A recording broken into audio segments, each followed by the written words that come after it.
Good evening. You are looking live at Rice-Eccles Stadium, where tonight we here at Scaluzza.com, in association with the Deseret News and KSL.com, are happy to bring you the 3AA semifinal matchup between the Hurricane Tigers and the Desert Hills Thunder. Glad to be with you. I am Travis Brunstead, alongside me, my partner Mike Butler, for what all these kids wait for all year, the trip to Rice-Eccles Stadium and a chance to face the Dixie Flyers next Friday in the championship game of the 3AA classification. You know, and a lot of people of where all four teams came from Washington County, the question obviously was asked 1,000 times, why don't you just play it down there? Well, there's still an atmosphere here. It's a chance to play on, even when I was in high school, to say to play on the turf, and what a great opportunity for young men to have this experience where the reality is 99 out of 100 will never play beyond high school, and to be able to play in this kind of environment, it does lend itself to a lot of fun. Yeah, it's a good way, as these kids go, we watch these high school games, and the overwhelming majority of these kids are going to be playing in, certainly on one side, they're going to be playing in their last football game of their lives in some cases tonight. So this is a great way on a local level to kind of feel like you might be able to make yourself a bit of a legend with a big play, something really memorable, and that's something that these kids shoot for. And if you're Hurricane, it's been a couple of years since you've been up here. Desert Hills, obviously the defending champion, and so a lot to play for. And if you're Hurricane, especially being as these teams have already played each other, this is a chance for revenge for a game that happened just a few weeks ago. Well, it was a tight game in the first half. The Tigers had a 3-0 lead at halftime, and then Desert Hills really put things together in the second half and ended up scoring 3 different times, including a defensive score or so, and that ended up being the difference.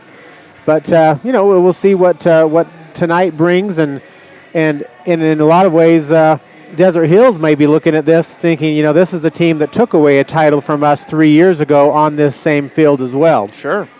Absolutely. Yeah, in the Blizzard game, for those of us who were here and remember that, and those of you who may have watched it at home or been at the stadium that night, of course, the great championship season the Tigers capped off with the leadership of Brian Scott, of course, a bit of a local hero in Hurricane and a kid who lost his life, but I know a lot of people certainly probably feeling his spirit up here with them, as he was a big part of the community, and it's exciting to hopefully recapture some of that magic. So, well, it's just so fun to be able to be here and to be able to enjoy the atmosphere.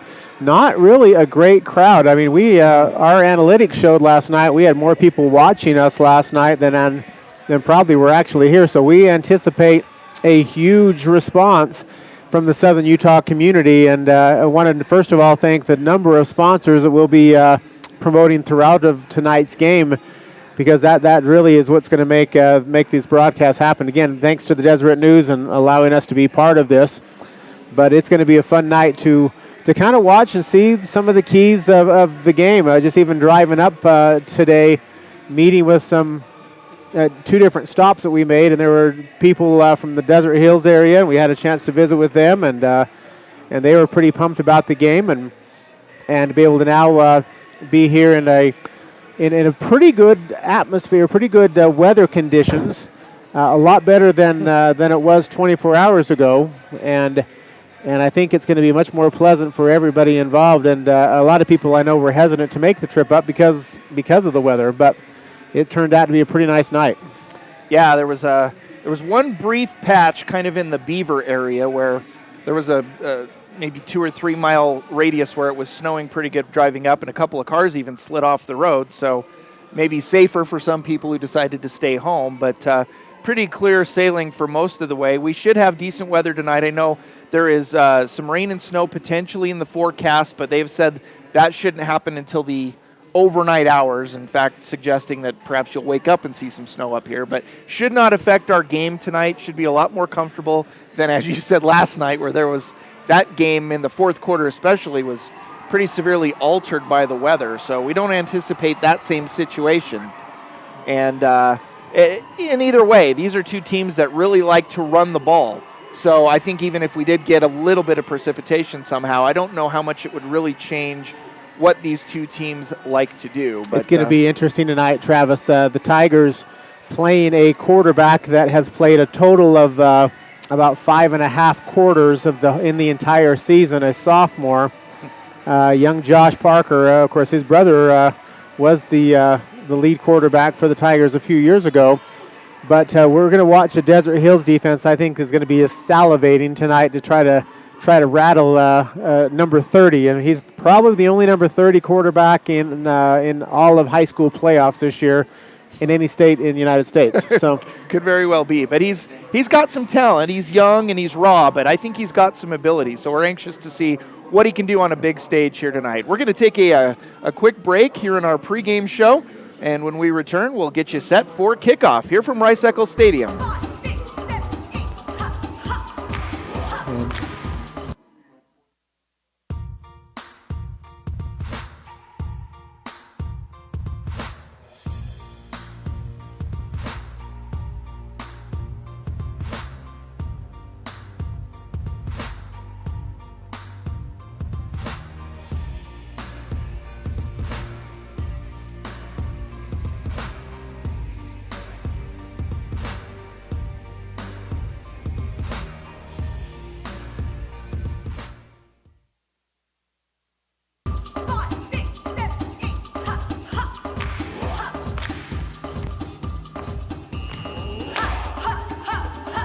Say no to gym intimidation. Say yes to Planet Fitness. We're not a gym, we're Planet Fitness.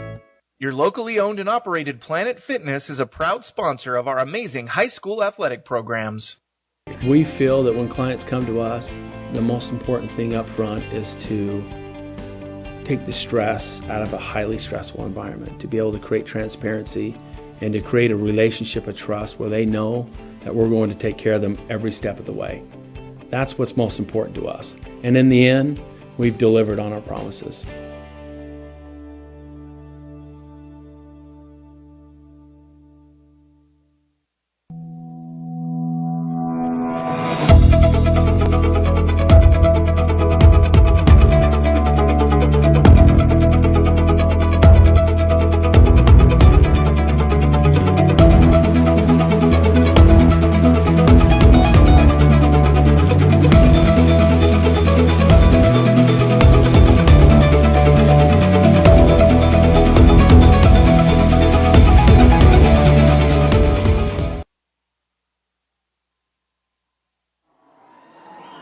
Back with you from Rice-Eccles Stadium. Happy to be here just a couple of minutes from kickoff between the Thunder and the Tigers in what is a highly anticipated rematch. As we mentioned, the last game of the regular season, these two teams squared off, and Desert Hills came away with a 21-3 victory. Mike talked a little bit about the 3-0 lead the Tigers had at halftime, and then that early in the third quarter, Desert Hills with a punt return for a touchdown swung the momentum. A bit controversial to a lot of people as there was a missed block in the back call on that kick return, and a lot of people felt like that was what really changed the momentum. And so a lot of people have been asking, what if that flag had been called? And, well, maybe in a lot of ways some of those questions can be re-answered tonight. Well, and you see different games, and you never know what's going to happen with a call or a situation. We watched a game right here on this field a week ago that a play on that end zone down there really changed the momentum in the north end zone when a young man didn't quite make it all the way to the end zone, and that really changed the outcome of that game. That's very true. But coulda, woulda, shoulda. It always makes it a little interesting, but nonetheless,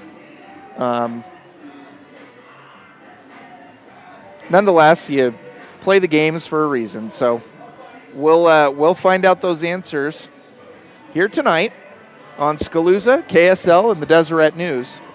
And looking forward to what should be a very interesting game.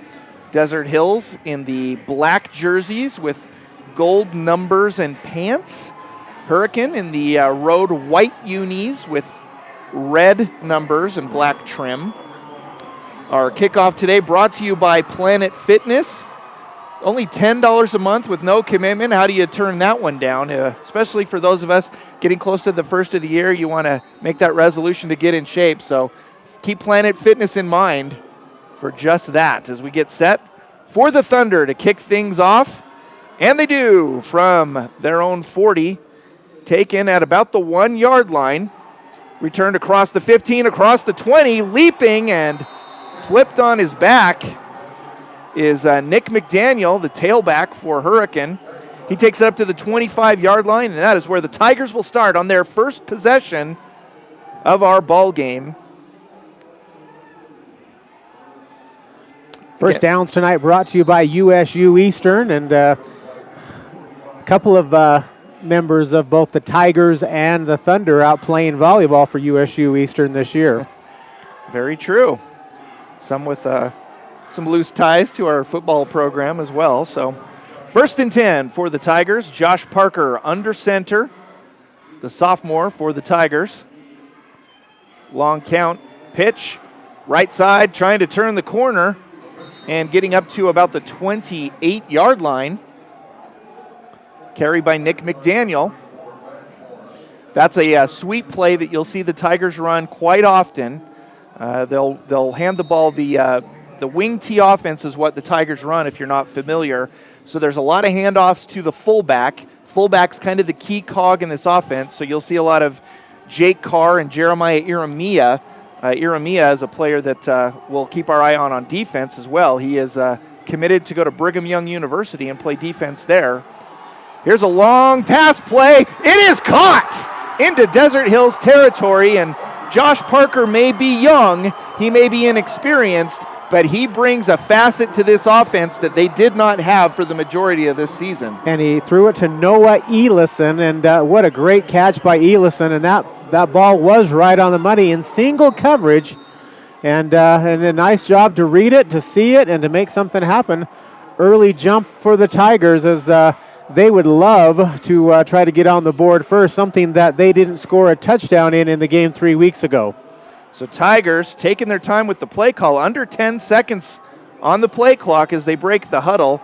Under 5. Parker takes the snap, and they do get it off. Handoff to Jake Carr. Tries the dive play over the right-hand side. He'll pick up about a yard. A very common play in this Tigers offense. So it'll be 2nd and 9 from the 32-yard line of Desert Hills. Desert Hills has a very good defense, so big pass plays like that are not something that you commonly see. But they gave one up there, and it's set the Tigers up for some good things. Parker rolls out to the right, looks downfield, completes it across the 20, and McDaniel is pushed out of bounds at the 15-yard line, and another Tiger first down. Nick McDaniel, and you know, there's a lot of young players on this Tiger team playing tonight, and boy, they are pumped. And you know, the reality is Hurricane has nothing to lose tonight, and the only they're not favored by any sense of the imagination here. Desert Hills, the defending state champions, confident, good, very, very solid on both sides of the ball. So Hurricanes come in here obviously quite loose and ready to go. Snap on first down, pitch into the backfield, across the 10 to about the 9-yard line. It was McDaniel with the carry once again.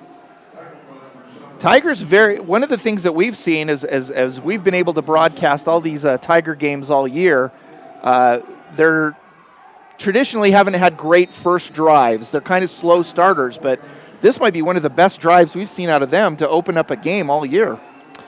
Yeah, it definitely is. They are, boy, it's interesting to see just how loose and how confident they are. I think they were glad to get the ball first and see if they can make something happen. And a fumble on the snap. Parker leaps forward. Did he recover it? A couple of Thunder defenders indicating they recovered the fumbled snap. We haven't seen a signal as of yet.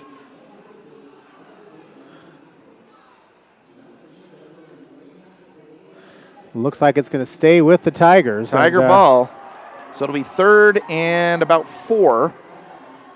Huge play by Parker. And again, Caden Langston, who had been the quarterback for the Tigers, kind of a shorter player, and you wonder the way that ball came out and squirted forward, if he would have had the length to jump on it and recover that. But Parker a little taller and able to recover it. So big third down play here. Parker back to pass. Throws a little bubble screen out in the flat. It is caught, and it'll be a first down, 1st and goal at the 2-yard line for Hurricane. I believe that was Kyle Williams on the reception. And Iramia comes in for Jake Carr at fullback. Iramia is going to be, he has experience on this turf, and he's going to have more experience in the next 4 years. But but he can sniff that end zone, and he's one of the leading scorers in the Southern Utah schools at least, and we'll see if he can put it together here. So the pitch, it's to J.D. Stanworth, and it's a touchdown, Tigers! J.D. puts 6 on the board for Hurricane. An interesting call that time because they certainly were keying on Iramia. Iramia did a nice job to almost kind of bluff it a little bit, and so that's a Snow College touchdown. And JD maybe want to change his initials to TD on that, and he's now have a chance to do the EP for the extra point. Brought to you by SC. So Snow College, our touchdown sponsor, and Sunrise Tire sponsoring our extra kick, extra point, which also is good. So with 8:28 left in the first quarter, we will take our first break. We'll be right back with the Thunder's first possession. Our game today is sponsored by Dr. Robert Prince. Dr. Prince is the orthodontist that gives your high school something to really smile about. His office is located at 754 South Main Street in St. George. Call Dr. Prince for a free consultation and find out how easy and affordable it is to straighten your smile.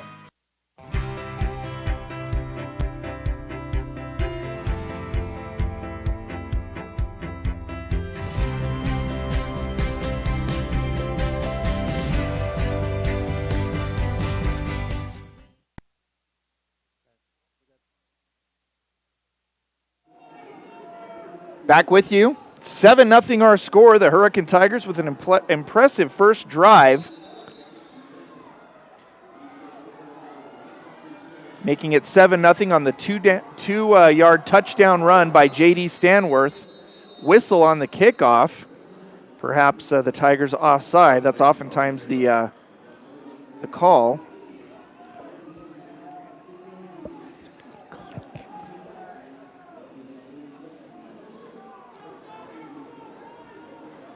So they will move the Tigers back 5 yards after the offside penalty.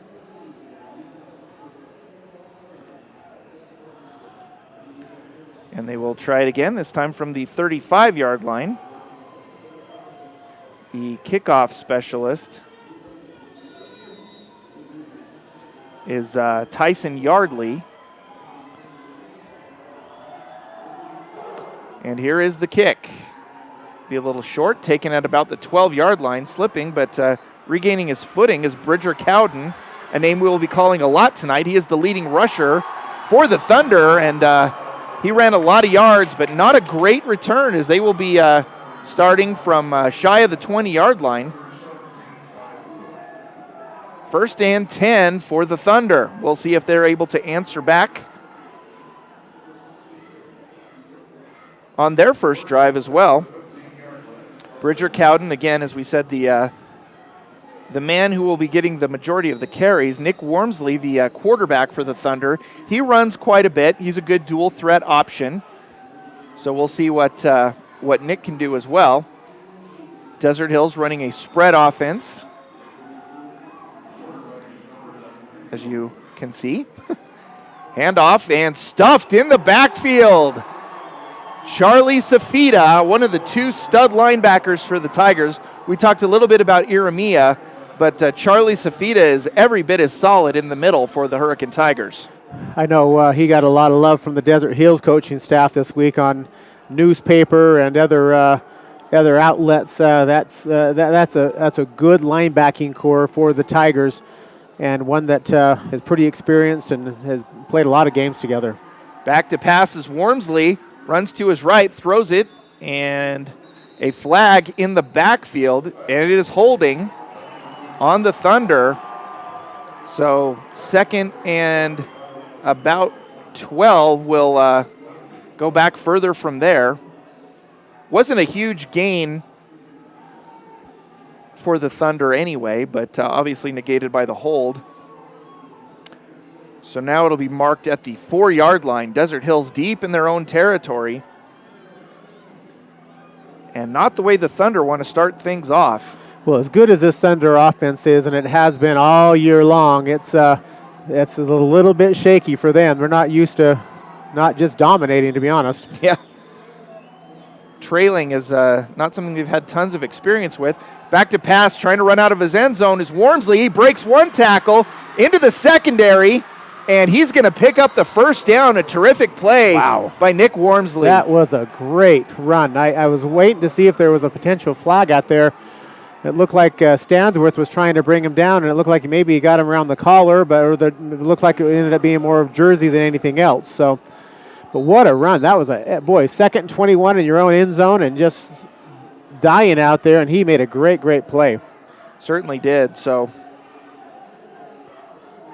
first down for the Thunder, and he certainly got them out of a huge hole there.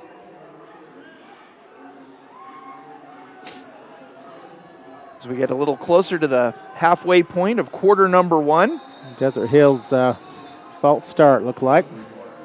Again, these two teams, the winner will face the Dixie Flyers, who in maybe a slight upset last night beat the Pineview Panthers, and Dixie looked really good last night. Boy, yeah, that is the hottest team in the state in any classification. I realize we're at the finals, and 1, 2, and 3A teams played today and concluded their season down in Cedar City, but there has not been a hotter team in this playoff than that Dixie team. Came back from 28 down last week and scored 35 straight points to beat Stansbury. Neither one of these teams really is anxious to play the Flyers. I'm sure not. Wormsley back to pass, throws it over the middle and dropped. Had his man, probably wasn't going to have a lot more extra yardage after the catch, but nonetheless, they still would have picked up probably 5 or 6 yards, but a drop pass will make it 2nd down and 15.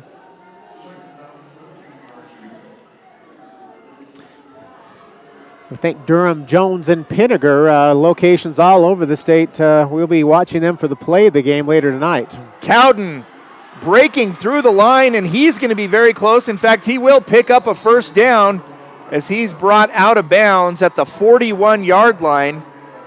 So big plays for the Thunder, bailing them out of fairly ugly situations here early in this drive. And to get that big of yardage, 2nd and 21 and now a 2nd and 15, and to be able to convert in one play on both of those possessions really shows you the power of this Desert Hills offense. So 1st and 10 for the Thunder from their own 41-yard line. 7:18 left here in the quarter.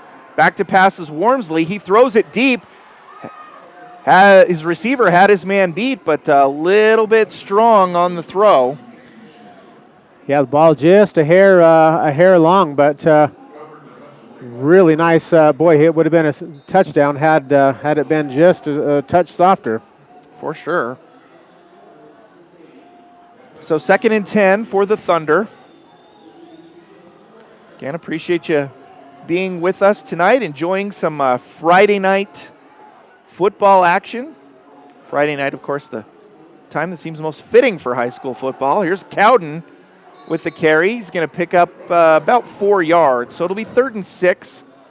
Ball marked down at the Thunder's own 45-yard line. We're going to be looking for our Academy Mortgage Player of the Game, and we'll be happy to get your insights. You can make comments on the Deseret News page, and we'll pay attention to that as well. So, Academy Mortgage, again, locations throughout the state of Utah. You can also check us out on our Scalooza Facebook page and comment there as well if you'd like. Pass! And ruled incomplete by the back judge. Boy, he looked like he had it to me. Yeah. Interesting that the back judge made the call, and he was a little bit further out from the play than the side judge was. Looks like they need to punt probably in this situation, but that it looked to me like he caught it. But the Stripes have a little bit better angle than I do. Yeah, we're up significantly high, so we'll cut him a little break here. So Desert Hills set to punt it. A little bit of a high snap, very close to being blocked. High punt, not a lot of distance, and taken at about the 21. So the Tigers will start from their own 21, 1st and 10, when we come back from Rice-Eccles Stadium. For you, bronze package. Triple the price, doubles the contract. You want a big muscle? You want a big muscle? I make your little muscle into big muscle. Say no to gym intimidation. Say yes to Planet Fitness. We're not a gym, we're Planet Fitness. Your locally owned and operated Planet Fitness is a proud sponsor of our amazing high school athletic programs. Back with you. 1st and 10, Hurricane Tigers leading 7-0. Near midway of the first quarter here. Pitch, sweep right, not a whole lot on the carry. Trayson Shamo, who didn't play a ton in the regular season, but in this playoff and towards the end of the regular season really caught fire and was a spark plug for this team. Unusual to not really have a lot of significant playing time on offense. He does play a lot on defense, but he had a huge game last week against Juan Diego. So we'll see if he continues to add to his hugeness on his high school resume here. He is a senior, so it's good to see him kind of go out with a bang. Parker with the throw. It's a slant, but it's a false start. Flag, the wide receiver here on this side jumped, and so that's going to take it back a little bit side. More? Correct. I'm just saying the folks at home, when you say this side, are probably not this side. Near side. Thank you. I'm just here to paint the word pictures, you know. You know how it is. So 2nd down and 14, I believe. We'll see if Hurricane has the same dramatic flair to picking up these long downs and distances as Desert Hills did on their drive. Back to pass is Parker. He's throwing it deep. He's got a man, and it's just a little strong. Had a man, would have been a nice gain, but Parker just a little bit overthrown. So it's interesting. Some different wrinkles and facets to this Tiger offense with this young sophomore at quarterback now. You know, my anticipation, I mentioned it in the pregame, I just thought that Parker was just going to have his eyes just absolutely as big as as a couple of pizzas there tonight with a lot of pressure. But we haven't seen a lot of blitzing yet from Desert Hills. Sure. But at this point in time, for a young man who hasn't played at all, has showed a lot of poise there. So first, Tigers want to take a timeout. I think it's a good idea. We'll do the same. Again, you can see the score 7-0. Hurricane still early in the first quarter.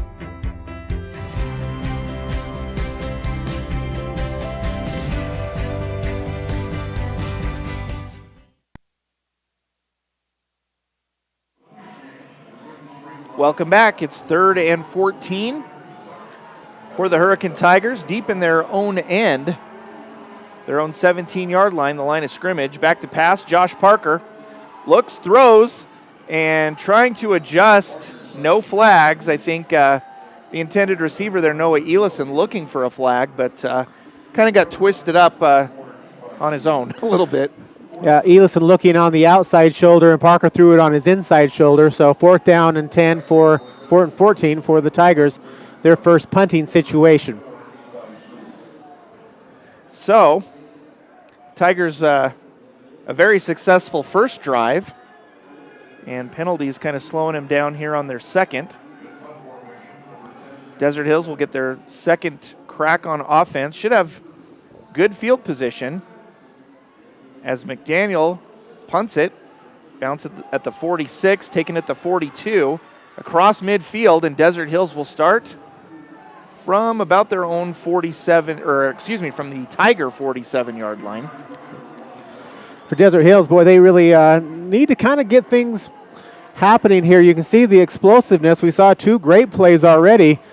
I think they're looking to try to get back and tie this thing up on this possession. Good field possession, and their best so far of the early in this game. So see if they can get some things happening here and get this offense clicking for the defending state champs.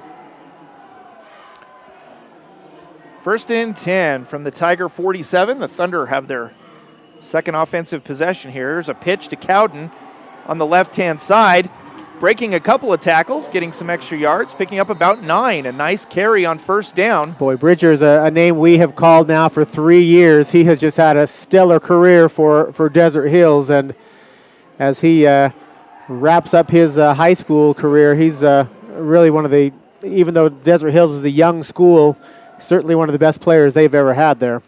Certainly is, and now a holding call. So the Thunder kind of kicking themselves once again. Yeah, one of the things that I've noticed is kind of a trend is you see the talent in football across the state of Utah increase. Some of these newer schools, we saw today Corner Canyon, in only their second year making it to the semifinals. Didn't have a great game, but still, that's a good run for a second-year school. Yeah, we saw it with Desert Hills. We saw it with Snow Canyon a long time ago. Westlake had a good run a couple years ago. Absolutely. Pass in the flat is complete. Cowden with a great move and is finally going to be brought down. Still be shy of the 1st down, but Shamo looks like he's been riding, trying to take down a bull or two there. He just would not let him get out of his grasp and finally pulled him down. Nice play by Shamo in an open field coverage. Give Cowden a lot of credit. That was a terrific move out in the open field. And that's sometimes the best plays you can call are the ones where you get your playmakers the ball in space and let them do their magic. And he certainly did just that, making it 2nd and 6 after what was going to be a pretty tough situation after the penalty. So timeout by the Thunder. 4:47 left here in the first quarter. We'll take a break as well. Our game today is sponsored by Dr. Robert Prince. Dr. Prince is the orthodontist that gives your high school something to really smile about. His office is located at 754 South Main Street in St. George. Call Dr. Prince for a free consultation and find out how easy and affordable it is to straighten your smile. For you, bronze package. Triple the price, doubles the contract. You want a big muscle? You want a big muscle? I make your little muscle into big muscle. Say no to gym intimidation. Say yes to Planet Fitness. We're not a gym, we're Planet Fitness. Your locally owned and operated Planet Fitness is a proud sponsor of our amazing high school athletic programs. Back with you as we get set for 2nd and 6 following the Desert Hills timeout. So both teams have used a timeout.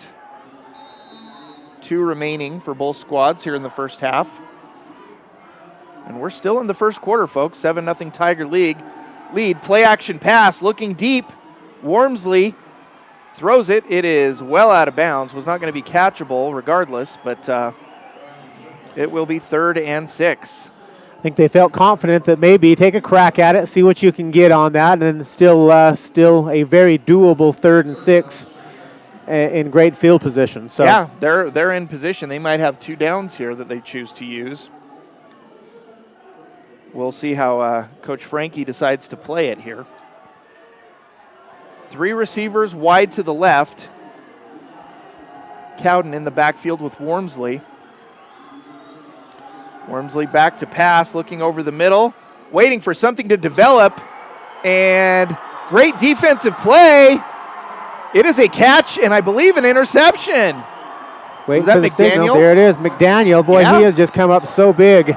Wow. In offense and defense. He is just a playmaker, and that was an exceptionally good athletic play to be able to dive and make that catch on the defensive side. So, again, looking forward to our halftime show by Dr. Robert Prince in St. George, orthodontist that probably has put braces on probably 20 or 30 of these young men tonight. So, So Nick McDaniel after the big play, and as you said, he's done some good things this year. Bad news is he's a junior for those of you who are rooting against Hurricane. Back to pass, Parker with tons of pressure in the backfield, and he's brought down for a big loss. And we've waited till the 4:20 mark, and I thought, when is this going to happen here? And that now finally you see the blitz come in from that weak side linebacker on the near side, and he did a nice job to make a play there and to bring Parker down for a loss of about 6 or 7. Yeah, the Tigers' offensive line has been pretty decent in the run blocking schemes, but pass protection has been a struggle for them, especially against the blitzes, and we saw that struggle come to fruition there. So 2nd and 16 for the Tigers. They have 2 receivers wide to the left, and Stanworth going in motion, and a flag comes in. And I believe that was Delay of game. Quinn Kaiser who brought Parker down. I want to make sure we give as many players name credit as we can, and that was a nice play that time by Kaiser. I want to give a shout out to our engineer Aaron Felstead. That flag graphic there, a new addition and a spectacular one at that. Here, we'll just show it again. There it is again. Isn't that nice?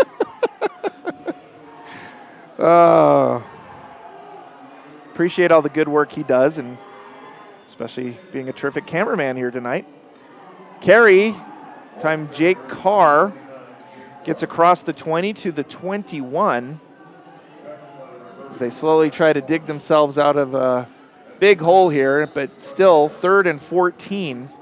Penalties have taken their toll so far on the Tigers, haven't they? And just really on both teams. A couple of plays here that have made a big difference on both teams. Sure. So 3rd and 14.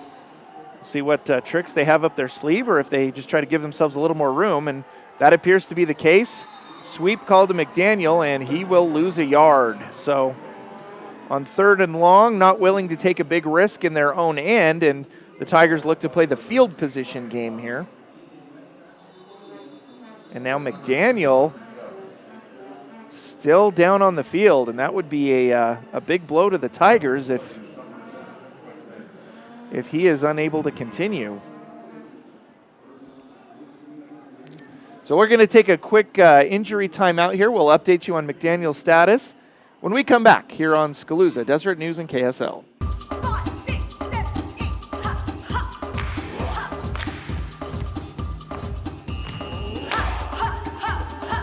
Say no to gym intimidation. Say yes to Planet Fitness. We're not a gym, we're Planet Fitness.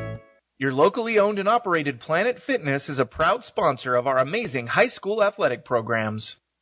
We feel that when clients come to us, the most important thing up front is to take the stress out of a highly stressful environment, to be able to create transparency and to create a relationship of trust where they know that we're going to take care of them every step of the way. That's what's most important to us. And in the end, we've delivered on our promises.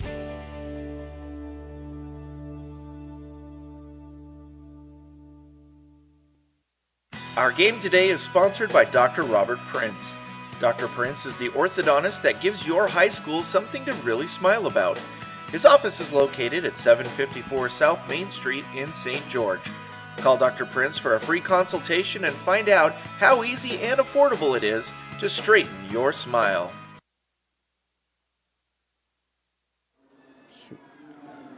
Back with you as Nick McDaniel carried off the field holding his ankle. So we will keep our eyes open and see if we can find anything more out. Punting situation for the Tigers. Not a great one, not a lot of air. Taken near midfield there by the Thunder and going to be brought down, but in Tiger territory. Looks like they give him forward progress to the 45. So Desert Hills, once again, at some point you figure they've got to take advantage of this good field position they're getting to start these drives. Yeah, they have had, now this is their third opportunity to be in a pretty good spot. For the Tigers, if McDaniel, if that is the situation and he's unable to come back in this game, you might be losing the most versatile and maybe the most important player on this Tiger team. He Very does, punt returns, kickoff returns. He helps with some of the kicking, kicking game. Yeah, we saw it there. Not a great punt, and he's been punting. Yeah.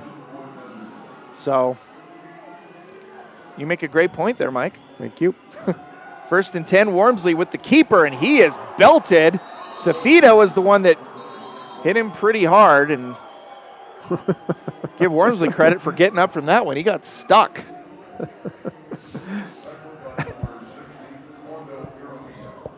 They do give him about a yard, so it'll be 2nd and 9.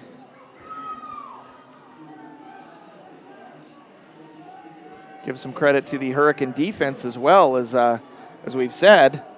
Pretty good field position for the Thunder and have not been able to capitalize thus far. Wormsley back to pass, throws it in the flat, complete. Short gain as he gets up to the 40, so about a 4-yard gain on the pass. So it'll be 3rd and 5 as we near the end of our first quarter here from Rice-Eccles Stadium. Travis Brunstead and Mike Butler, happy to bring you all of our action tonight. We do so enjoy high school football, and we enjoy the opportunity to bring it to you. And again, thank all of our terrific sponsors who you'll see scrolling on the right-hand side of the scoreboard. Encourage you to support them. Wormsley backs to pass, and another big drop. Second drop pass we've seen of the night, and Wormsley hasn't played too bad, and he's probably hoping he can get a little bit more help from his receivers. Yeah, they have missed probably 3 balls that were catchable tonight. Nice effort by Elison to try to knock that down, though, as well. So 4th down, and I think from the 40, it looks like they're going to punt. So a little bit conservative here by Coach Frankie. I kind of thought on 4th and 5 at the opposition's 40, you might see a little something, although you never know when a fake is in store. Some of our special teams plays tonight, extra points, kickoff, some of these things brought to you by Sunrise Tire. Great location, and looks like a timeout is called by the Thunder. That is their second timeout. Travis, we'll just keep it here, though. Sure. For this game, that's an interesting call. Why a timeout in this particular point, do you think? Well, I think he's probably, as I said, you're at the opposing team's 40. You've had good field position. You haven't been able to do anything with it. Oh, now they're saying it's a delay of game and not a timeout. So give him that timeout back, Mike. Timeout given, flag. And then we will probably add 5 yards to that. How's 4th that? and 10. Okay. I kind of thought a timeout might have been a good idea. Maybe get an opportunity to think about it and maybe come up with a little something. But and maybe 5 yards. Maybe they were trying to think about it, and 5 yards not a big difference at this point in the field. Yeah. So a high punt, fair catch signaled, and taken at about the 6. So Tigers will start deep in their own end once again. Hurricane not having nearly as good the field position situation as the Thunder have had. Their first drive, pretty impressive, an 8-play, 75-yard drive that ended with a 2-yard J.D. Stanworth touchdown. And they looked really good on that first drive. But they looked loose, they looked confident, and have either through penalties or through little mistakes have been a little costly since then. Yeah, I was going to say in the concurrent drives they've looked penalized, but here is Stanworth again. About 1.5 yards on the carry. And it looks like they'll give him about 1 yard. So 2nd and 9. Clock continues to wind. Much more comfortable weather tonight. It's still chilly, but perhaps not as shocking to these kids as those Southern Utah kids were shocked last night. So you'd much rather play it a little bit chillier than normal than in the snow. So 2nd and 9, Parker looks to throw and completes his pass. Takes it up to the 13-yard line, so still be about 3 yards shy. So it'll be 3rd and 3. Hurricane likes these kind of situations. 3rd and 3 gives them a little flexibility, but within that wheelhouse of what they really like to do, which is run the ball. One thing you haven't said tonight is hand off to Iramia. Yeah. And we're already 1 quarter in the books after this play, and that's a little bit surprising. Handoff, right-hand side, churning and burning, and I think he's going to be very close to a first down. I think they may give it to him. Oh, yeah, he got it. Carr. Yep, they signal the chains moving forward. So first down, Tigers. Nat looks to be the last play of the first quarter here. As time winds down, our score, 7-0 Hurricane. We'll be right back for the second quarter. We love purchase business in our office. This is, in our branch, this is what we strive to do, is we want to be number one in purchases. And we recognize that realtors, builders, affinity partners, they play a large role and a key role in making us successful. So we strive to do everything we can to be able to deliver on our promises, to create events or opportunities to be able to just stay in front of them and to get to know them and just be a part of their business. We treat it as a true partnership.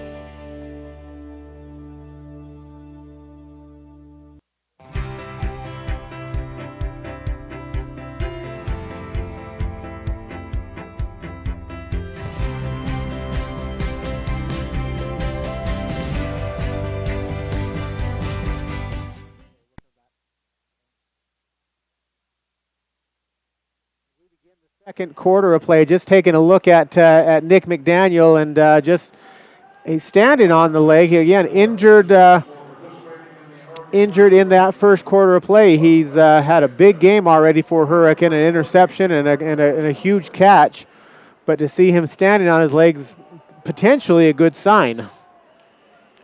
Yeah, absolutely. Let's hope he can bounce back and hopefully get back in this game. He is a huge weapon, as you indicated. So 1st and 10 for the Tigers. A little bubble screen. Kyle Williams with the catch. Taken down near the 20-yard line. So gain of about 3. That's one of the great things. You know, we talked a little bit about Trace and Shamo getting some experience and some carries late in the year and being a spark plug for these playoffs. When a guy like McDaniel goes down, it's good to have a kid that has that experience and can suddenly come in and be a contributor as well. Yeah, you never know when you're going to get your number called here. And Desert Hills jumped off sides. So that's going to make second down a little bit easier for the Tigers.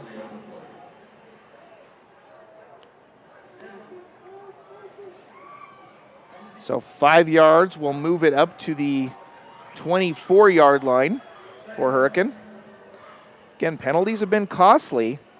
We haven't had anything huge. You know, we haven't had any personal fouls. We've had a couple of holding calls, but no pass interference or personal fouls. It's been mostly these false starts, delay of game, offsides, these little things, and it's cost both teams in different instances. Hermanson goes in motion for the Tigers. Parker with the long count. Handoff to Carr. Nice carry across the 30 and up to near the 33-yard line is what they'll mark him down, but that will be a first down for Hurricane. Carr, a young man who got injured early this year as well, a pretty high ankle sprain, and has come back strong here in this playoff run. But again, he's been a surprise. He kind of started the year not getting the bulk of the carries. It had been mostly Iramia, but they quickly found out that Carr was so effective they could rest Iramia and play him a bit more on defense, and it worked out well. Here's Parker rolling to his right, looking downfield, Throws it a little high and a fantastic catch, but they say he was out of bounds. Terrific effort by Noah Elison. Good effort that time, and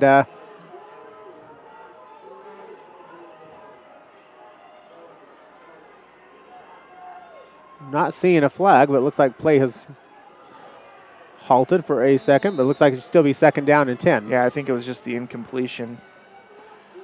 For whatever reason, a slight delay, but. So second and 10, 10:29 left here in the first half. Bunch formation, pitch in the backfield, surging across the 35, and they'll mark him down up at the 37. So third down and still pretty manageable. About 5 to go. Shamo, the ball carrier, as we mentioned, the senior who's done a nice job here late in the season. We talked a little bit about Carr, who's stepped up as only a sophomore and surprised some folks.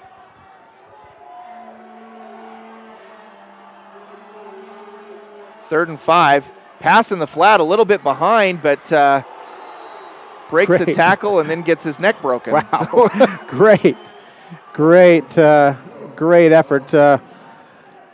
Trying to get a number on some of these Desert Hills players there, a little bit harder to see. Tucker Cowden, boy, nice anticipation that time, and nice pop that time by Cowden. Prevents a much bigger play from developing. Halftime tonight again will be brought to you by Robert Prince. And we'll be able to recap some things, go over Dixie's win, and try to make things happen to try to anticipate what's going on here. Now again, with Nick McDaniel, the normal punter, out, we have Noah Elison, who has very, very few kicks under his belt, like one for the year. And the Tigers take a timeout. So again, well, let's just keep it here, Travis. I mean, that's, again, like we said, McDaniel, in that loss, it impacts every aspect of the game to have him out. I'm just trying to see him on the sidelines right now, and he's still sitting on the bench, but kind of leaned over and sort of rocking back and forth a bit. You can see him there in the camera right there, and just trying to see whatever he can do to get in the game here. So Elison, the now punter. So on fourth down, Hurricane getting set to kick it away. And Elison, again, not a high punt. Gets a great roll, though. Holy cow. You'll take that roll every day of the week, won't you? Down to the 15. Terrific. I don't know if you'd say terrific skill or terrific luck, but either way, you'll take the field position. Finally breaking that chain of Desert Hills getting really good field position. Travis, take a look at our playoff graphic. You can see Dixie now in the finals on the 3AA, and obviously the winner here will play next Friday morning at 11 here at Rice Eccles Stadium. It's definitely not going to be anywhere else, so you can just relax about that. If you're hoping it's going to be down in St. George, it's going to be here. And you will have to listen to me, so you'll have to deal with that. But we look forward to it. Low snap for Wormsley on first down. Nice little first down play for Desert Hills as they take it out to the 21, excuse me. So 2nd and 4.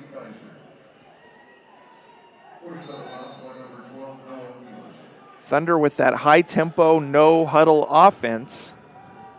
And we'll see if that wears some of these kids on Hurricane that have to play both ways down a little bit. Hand off to Cowden, and Cowden blows by a couple tacklers. A fantastic hurdle.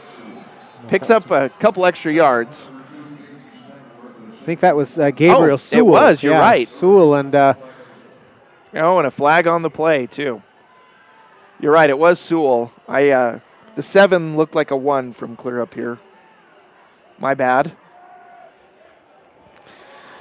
Gabe, another... Whoa, they wave off the flag now. Another D1 prospect's got a lot of opportunities to go play, certainly from his linebacker spot, and on his defensive side, great young athlete.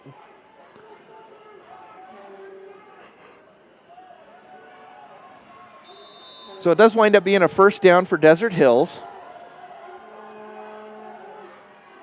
And here's the carry. This time it is Cowden, and another flag thrown in the backfield. And unfortunately, I think that's going to negate a terrific run by Bridger Cowden as he's finally brought down inside the 20, but Boy, and a second flag.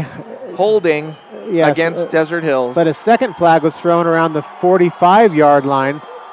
So it is coming back, but I'll be curious of what the second call was and see if that adds, if that negates anything, or we'll pay attention to see what the referees say. I wonder if it's just because kind of in that area, you'd think it might have been a second illegal block of some sort.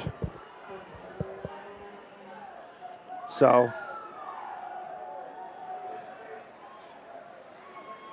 there's an illegal block in the back against the Thunder, and that's the one that they acknowledge. So great run, and maybe that was set up by the illegal block, perhaps, but could very well have been. And that, again, we've talked about just little mistakes that both teams have made tonight that have really harmed the chance to have any long, sustained drives. Both teams have been impacted by that, and this is maybe the most costly one for the Thunder. So not only 1st and 20, but we're going to add a little more harm to it, 1st and 26. So out of the gun, Wormsley gets a little pressure, throws it, and it is caught up to the 27-yard line. Seems like Desert Hills does better when they have a long distance to go. They seem to be doing pretty well and recovering pretty quickly here. So nice pickup of 8 on that. You're right. They've made big plays in these long down and distances when they've been like 3rd and 6, 3rd and 5, where they've kind of struggled.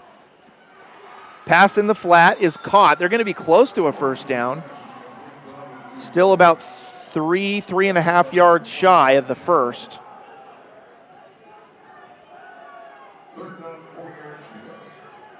They're going to call it 3rd and 4. Well, they're picking up some pretty big chunks in a hurry here. Yes. It's been these 3rd and shorts that they've struggled.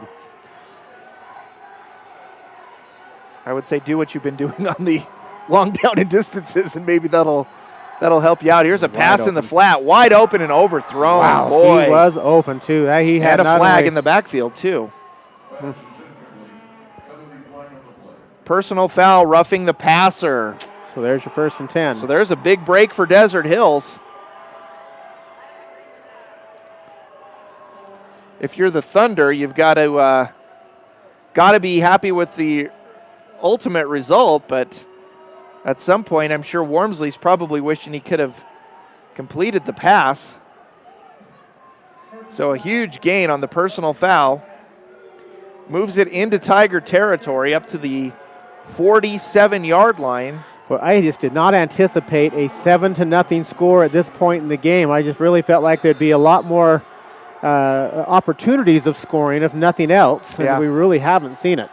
No, but we did have in their first meeting a very low scoring. It was 3-0 at halftime. Yep. So far, not a lot has changed. Pass in the flat, and almost the exact same thing happened there. Wormsley just overthrowing it. You almost wonder if tonight it seems like he's a little more comfortable airing it out than he is with the touch passes. Yeah, so far it certainly seemed that way. And when I'm trying to think of a Durham, Jones, and Pinniger play the game at this point in time, I think we're going to be seeing it in the second half. We haven't seen a lot of electric plays yet. Other than the one long pass play from Parker early on that first drive. Right, to McDaniel. Sure. That may have been the closest thing we have thus far, but 2nd and 10, Wormsley back to pass, looking over the middle and looking deep. He's got a man and broken up at the last minute. A terrific defensive play by Shamo, I believe. 85 Williams, I think. So my bad. What a boy! I tell you what, that a great pass though. And again, you really said it. I think Wormsley's a little bit more comfortable going long than he has been going short. And this is a a very important, again, 6:59. You can see a lot of time still left in, before we go to the Dr. Prince halftime show, but it's an important time for Desert Hills to get something going. They've done pretty good in about 20-yard distances. Tigers blitzing. Wormsley gets out of it, and he'll get a first down as they get across the 35 and taken down at the 33-yard line. So a huge play for the Thunder, finally cracking that third down code. And that was Stetson Wood, with that nice play. And again, there's been a lot of drop balls, but the junior came through big on that series, at least on that specific play. So 1st and 10 for the Thunder. 3 receivers wide right, 1 wide left. Cowden in the backfield with Wormsley. Wormsley throws it into the flat. It is caught and taken down at the 25-yard line. The completion to Stetson Wood once again. Back-to-back plays by Wood. One on the east side and this one on the west side of the field. So an 8-yard completion on that go-around. This first half has seemed like it's gone on quite a long time, doesn't it? Well, it has. Yeah. We started 50 minutes ago, and that. Yeah, and we're just now halfway through the second quarter, so. Here's the handoff. Nice little counter play by Cowden. He breaks across the 20 down to the 17, and it'll be a first down for Desert Hills. Closest Desert Hills has been in this game so far to sniffing at the end zone, and they definitely have looked better on this drive, and a couple of great completions to Wood, and that's really set things up for them. See if they can knock it in here now that they're in the red zone. Yeah, for whatever reason, it seems like every time they've hit Tiger territory, their drives have stalled out, but they have advanced to the next stage on this drive, and they are looking solid thus far here in the red zone. And nice run by Cowden as he gets across the 15 to the 14-yard line. Yeah, nice cutback on there to get to be able to pick up a few extra yards. So 2nd and 7. Cowden has looked very quick, very shifty, and he's had a couple of really spectacular moves to evade tacklers tonight. And any of the struggles the offense may have had, you certainly can't attribute to Bridger Cowden. He has done a fantastic job for Coach Frankie thus far tonight. Wormsley out of the gun, takes the snap, looks to his left, now runs to his right, looking for a man. Now he decides to run it, gets inside the 10, and he's out of bounds.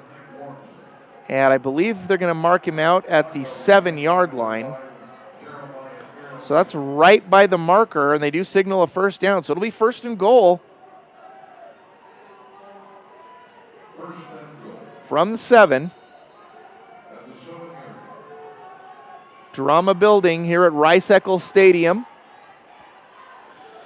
And we have watched both these teams play enough this year to know that at this particular spot, the Tiger defense has come up big probably 24 times this year, and either limiting a team to a field goal, but a lot of times keeping them out of the end zone. We'll see if they can do it here. Oh, yeah.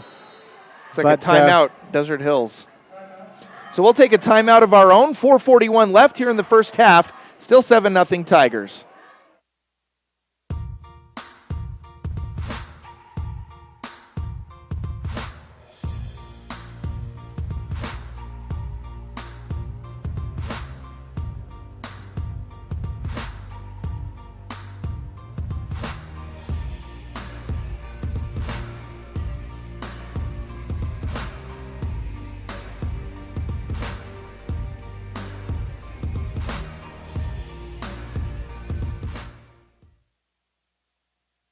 Our game today is sponsored by Dr. Robert Prince.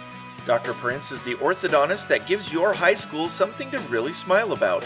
His office is located at 754 South Main Street in St. George. Call Dr. Prince for a free consultation and find out how easy and affordable it is to straighten your smile. Back with you. Big set of downs here for Desert Hills as they are 1st and goal at the 7-yard line, looking to put their first points on the board of the game. And a nice hit in the backfield. Yardley. Tyson Yardley sneaking in and bringing down Cowden, and that's one of the few times that we've seen Cowden taken down for negative yardage tonight. Maybe the only time. I can't think of another time he lost yardage, actually. Loss of about 2. Yardley, one of the smallest players, and especially at the linebacker spot, but he makes a lot of plays for that Tiger defense. He is a fiery competitor. Wormsley back to pass, looks in the end zone. He's got a man, and just a little bit high through the outstretched arms of his intended receiver. Cody Roberts, I believe, the intended receiver on that, and catchable ball. Tough, maybe a little bit tough to do it, but boy, he was open there in that south end zone. I think it was just by the time he was sticking his arms up to get it, Wormsley really fired that ball in there. It did develop quickly, didn't it? Yeah, it did. So a big 3rd and goal play here from the 9. Wormsley back to pass once again, looks, throws, and it is knocked away. Yeah, Williams with a great job to break that up, to get that left hand in there and swat the ball away from number 2, Mason Palmer. So big Palmer's parents not happy. I saw them at a Maverick station in Fillmore, and they all broke out the number 2 Palmer jerseys, and so they were excited about that play. It didn't come through for them, unfortunately. So a big moral victory for the Tigers, trying to hold Desert Hills to simply a field goal here.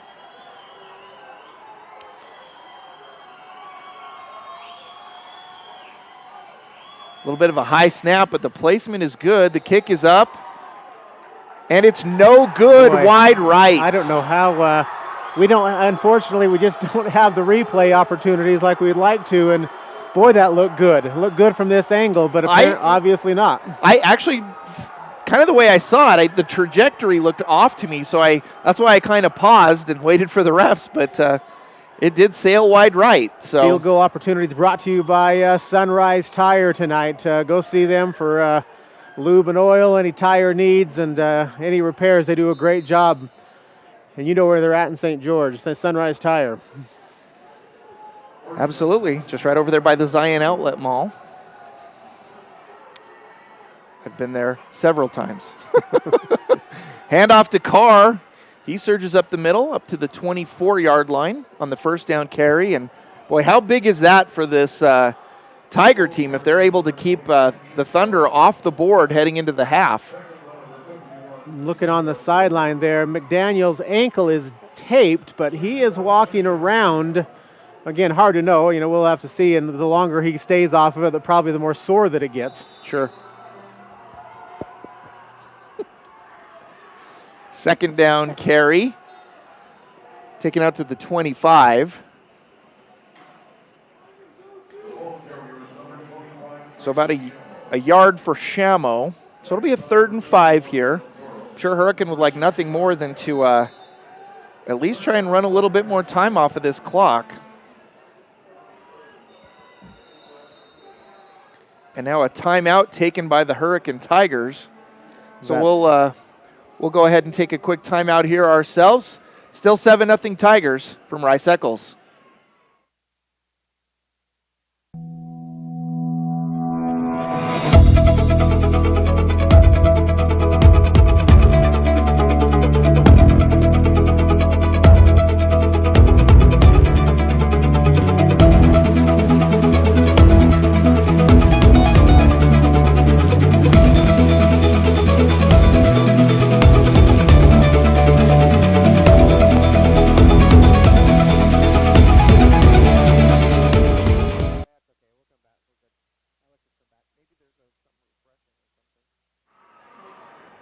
So 2:56 left here in the first half. We've got a 3rd and 5 upcoming here, and I think this is a big play.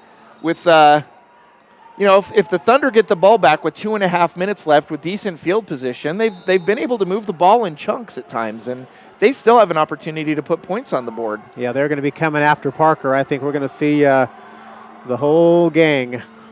Play action. He pump fakes, rolls to his right, and a big sack. And that's the difference when you have a young, inexperienced quarterback. That clock's got to tick in your head, and you've got to decide to throw it away if nothing's there. And he just held onto the ball too long. I think I called that one. You did say they would be bringing it, and the Thunder definitely did do just that. So, yeah, and that's exactly what I'd have been doing too. So, be coming after Parker and make him make a play out there, and so plenty of time left here. Desert Hills still with one timeout still, and they're going to have a pretty good crack at field position with a punter who has not been punting all season long. And this is not going to get a whole lot of distance. It's taken at the 47, so already in Hurricane territory and breaking tackles, surging ahead.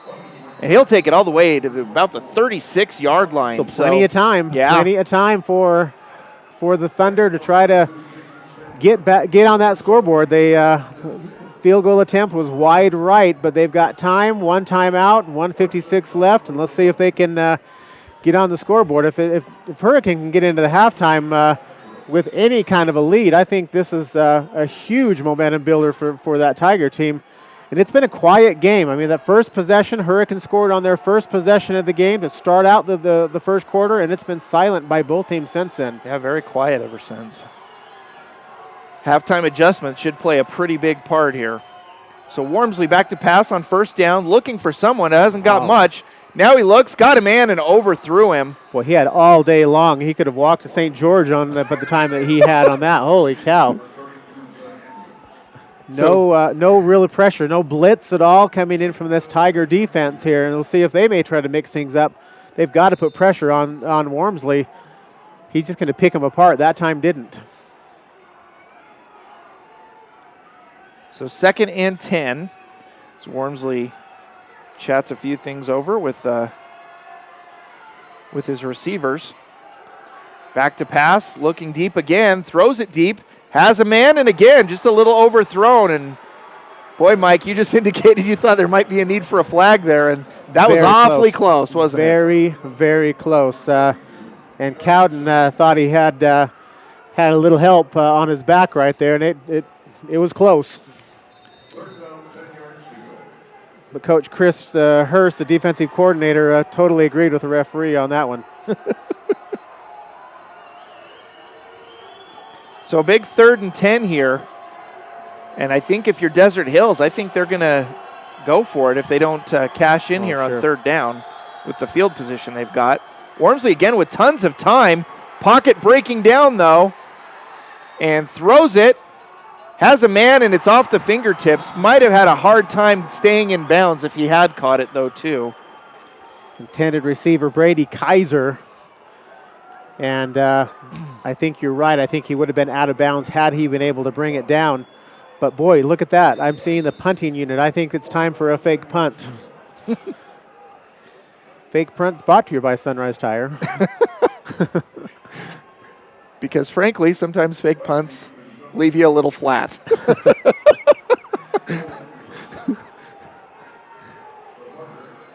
So, Desert Hills will try to pin Hurricane deep in their own end. High punt. Fair catch is signaled, and they will indeed be pinned at the 6-yard line. Nice I think punt. Hurricane will be content with that. They'll be happy, I think, to just run the clock out and go into the half up by a score. Desert Hills still with one timeout left, but the Tigers could, well, see what they do here. I think they are going to keep it on the ground, and still we have not called an Aramia running play. It just blows me away. Yeah. Came in on the goal line. Decoy.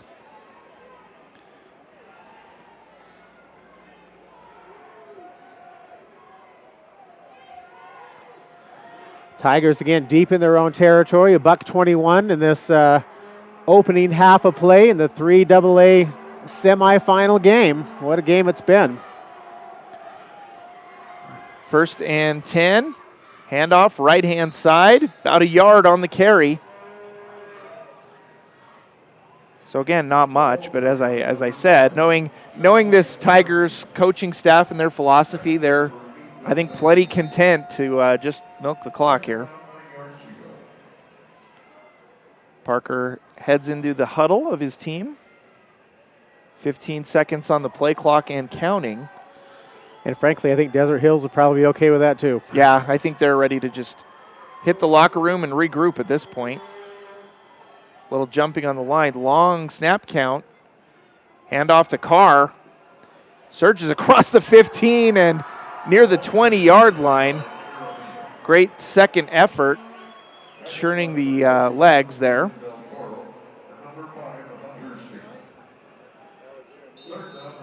Well, that was Jeremiah. Sure. I think our cameraman's could be. Could be. 50-50 chance. And this is going to wrap up the first half. So, a interesting first half.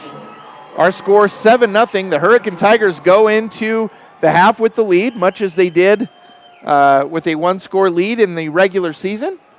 Little bit different ball game, but still a defensive struggle, really.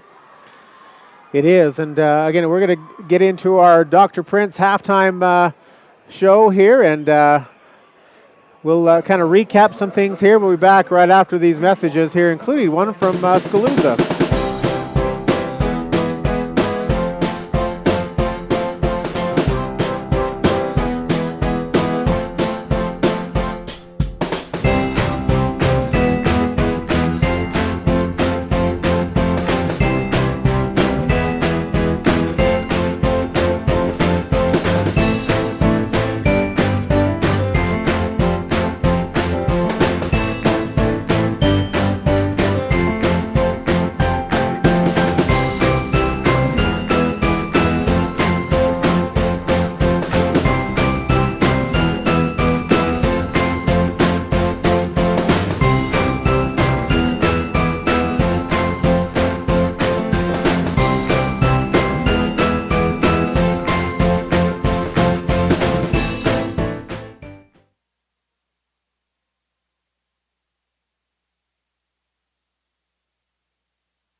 And now we welcome to the field the Hurricane High School cheerleaders. They're excited to perform for you tonight here at the stage.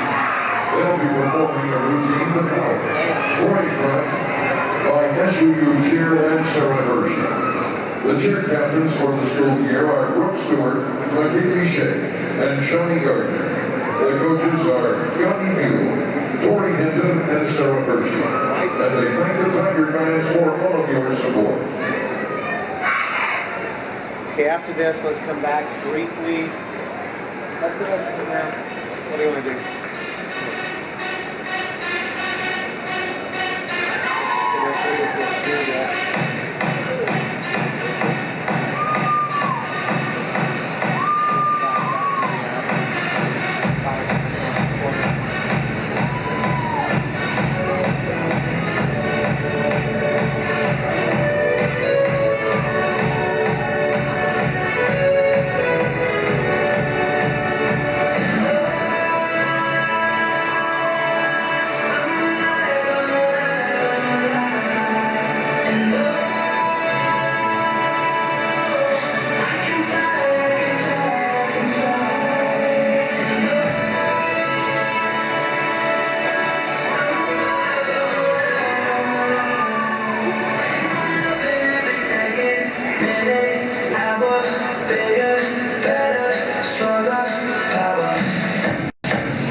Our game today is sponsored by Dr. Robert Prince.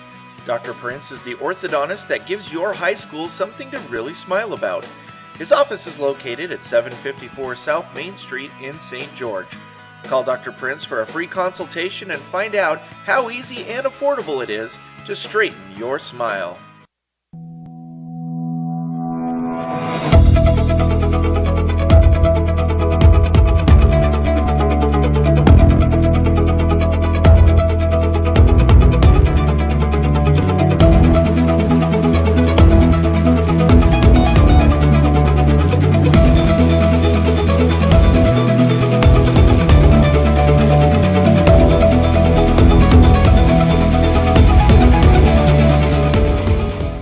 We love purchase business in our office. This is, in our branch, this is what we strive to do, is we want to be number one in purchases. And we recognize that realtors, builders, affinity partners, they play a large role and a key role in making us successful. So we strive to do everything we can to be able to deliver on our promises, to create events or opportunities to be able to just stay in front of them and to get to know them and just be a part of their business. We treat it as a true partnership.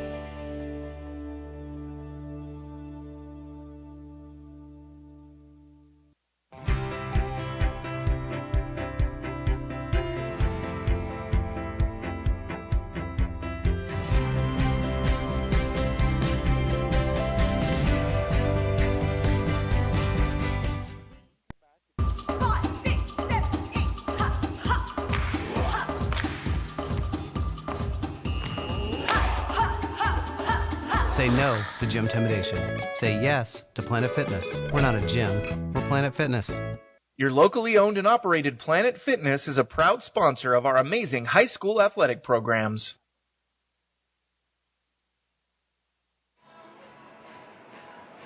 Back with you here on Scalooza, Deseret News, and KSL.com. Happy to be with you tonight. Travis Brunstead and Mike Butler bringing you this broadcast of the 3AA semifinal matchup between the Hurricane Tigers and Desert Hills Thunder. It is a 7-0 Hurricane Tigers lead here at the half. Been a bit of a defensive struggle, but both teams have had some opportunities. And I think in many ways you could say Desert Hills has really had a plethora of opportunities. They've had great field position for the bulk of the half and just haven't been able to cash in on them, especially with a missed field goal in the first half. The only touchdown tonight was very early in the first quarter of play on the Tigers' opening possession. They went it was 8 plays, 75 yards. There we go. And J.D. Stansworth with a 2-yard run and the extra point. So Stansworth has literally scored all the points tonight. And but boy, it's just been, there have been some key penalties. Just maybe running through some of the stats for Desert Hills. Bridger Cowden, 5 carries for 35 yards. Wormsley, 1 for 24.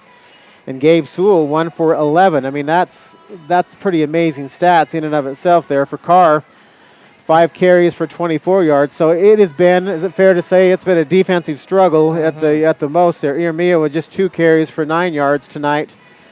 Wormsley in the passing category, that couldn't be right. Says one. It's not been updated apparently for a little bit. 1 for 4. That's obviously not right. But Josh Parker, the young sophomore, 5 for 8 at least at one point in the game for 70 yards. Has done a pretty good job in making some plays tonight, and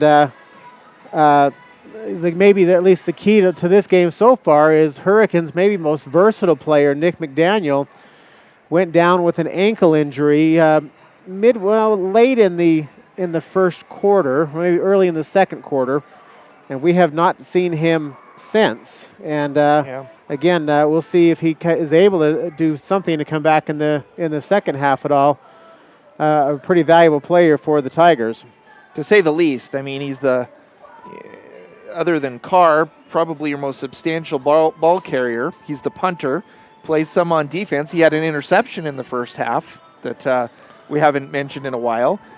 He's also the punter. He's a kick returner. He's a punt returner. I mean, he does it all. So to have him out of the game has other players having to step in at times that maybe they're not as familiar with getting substantial playing time. So that definitely leaves a mark on what your team's trying to do. Again, about 3.5 minutes before we get rolling again in the second half of play. Again, our halftime show brought to you by Robert Prince, orthodontist. And again, you know him well. And a lot of people, obviously, there's a lot of people watching this game who know Dr. Prince and has helped straighten out their look. And we're grateful for his sponsorship tonight here in the halftime show here at Rice-Eccles Stadium here. Beautiful opportunity to be here. Pretty good chance we have more people listening to us tonight and watching this game than are here. It's frankly a very poorly attended game, and I think a lot of people were pretty scared with the snow, and a lot of people stayed home and enjoyed a nice little hot chocolate and kick back and watching us. So we're glad to have you here, and again want to thank our sponsors, because it's through our sponsors that make this game happen. So make sure that you go thank them, go visit them, and do business with them. Academy Mortgage, Dr. Robert Prince, the Planet Fitness, Snow College, USU Eastern, Durham, Pinniger, and Jones, Sunrise Tire, and again, appreciate their sponsorship tonight. Yeah, you don't want to. We certainly appreciate them. We don't want to take much away from those who weren't able to travel. It is a work day for many people. It's hard to make a 4 to 5 hour drive in many cases, and in fairness, it is about 30 degrees warmer down there than it is up here. So there is something to be said for that. But the winner of this game will face the Dixie Flyers next Friday morning at 11 a.m. We will be bringing you that game as well. Dixie with an impressive victory last night, winning 35-28 over Pineview. So we look forward to bringing you that game. There'll be 2 other championship games on Friday. The 4A game The two winners today in their semifinals. Roy beat Corner Canyon 39-0. Timpview beat Woods Cross 41-13. So a couple of lopsided games there. And then also the 5A game will be next Friday, and that will feature Bingham and American Fork. We also have the lower classification games today with in the 1A championship, Rich defeating Diamond Ranch. In the 2A championship, South Summit defeating Summit Academy. And in the 3A game, probably the most dramatic game of the playoffs, as Judge beat Juab 63-14. Wow. Not exactly a nail biter there, but Tough. congratulations tough, to all them. And it is exciting to be able to win and to be able to play in a college stadium. But boy, that leaves a tough taste in your mouth when. And frankly, there's been a lot of blowouts in this semifinal and final round so far. Yeah, the American Fork game got a little. I believe that was 58-28 yesterday. So another high-scoring one there. Both of those 4A games pretty lopsided, and I don't think a lot of people surprised that Timpview's in there, but Roy certainly a school that had been down for quite a while and has made a resurgence. So congratulations to the Royals. It's always good to see other teams mix it up in there. Saw their coach Freddie Fernandez after the game and taking a lot of congratulatory hugs from people, and we've watched it at different programs when a coach really can turn a program around and then say what you want, but he is the reason why that Roy High team is in the state finals. Yeah, we see, coaching makes a huge difference on the high school level. We see what a huge difference the change has made, at Alta. Alta has slid since they've had to transition. We talked about a couple weeks ago in the opening round of the playoffs in the Hurricane game when they played Park City. Park City had been a 3A powerhouse for quite a while. Coach Matic leaves, Park City slides. He goes to East, and East has become a 4A powerhouse in the last few years. Good steady program. They've been played here a couple of times, not this year, but has certainly played here in the last couple of years. So coaching makes a huge difference, and credit. We haven't talked as much about Coach Frankie had a very solid tenure since he's been at the head of Desert Hills, and Coach Pearson for the Hurricane Tigers, his first year, despite being the longtime offensive coordinator for this Tiger team, Coach Chris Homer, who's been the coach for 12 or 13 years for Hurricane, he stepped aside and became the a vice principal and an athletic director for the Tigers, and had to step down from his coach's spot, and Coach Pearson has stepped in, done a nice job. In June, and again, I mean, this was very late in the game. Very late to be taking over a program and to do as well as this team has done. They've really rallied around Coach Pearson and have a lead in the semifinals in the 3AA at halftime. I mean, that says a lot about how they feel about Coach Pearson. Absolutely. So exciting times here as we get set to kick off the second half of football. The Thunder will get the first possession here in half number 2. It's going to be a short kick, bounces at the 15, picked up at about the 12. And a nice return setting up for Bridger Cowden, I believe, as he takes it up to the 34-yard line. And that's where the Thunder start, 1st and 10. And kickoffs tonight brought to you by Planet Fitness. Again, you can see $10 a month. No commitment there, just off of River Road. Nice facility, and go thank them for helping sponsor tonight's game. How many things in this day and age can you say no commitment to? It's not many. Cell phones. How many can you say $10 a month for? Yeah, that too. So props to them for stepping up and helping us bring you this exciting football game as the Thunder start 1st and 10 from their own 34. Cowden goes in motion, and Wormsley fakes it. He fumbles it. It is on the ground, still loose. The Thunder will recover, but there will be some lost yardage there as it goes back to the 28. So it'll be 2nd and 16, and the Thunder very fortunate to come up with that football. Yeah, nice heads-up play. I think it was Safita that kind of stripped Wormsley of that ball, and Desert Hills thrilled to be able to say they have 2nd and 16 because they have the ball still. Yeah. Again, Desert Hills going with that no-huddle offense. Everybody looks to the sidelines and checks out the play and makes it tough to substitute if you're on the Tiger sideline. 2nd and 16. Wormsley back to pass. Looking, Pocket collapsing, almost has his head taken off, and there's the flag. Yeah, face mask. I don't know how two guys didn't get him already. It was interesting to see how that materialized, but somehow Wormsley was able to squeeze out of that.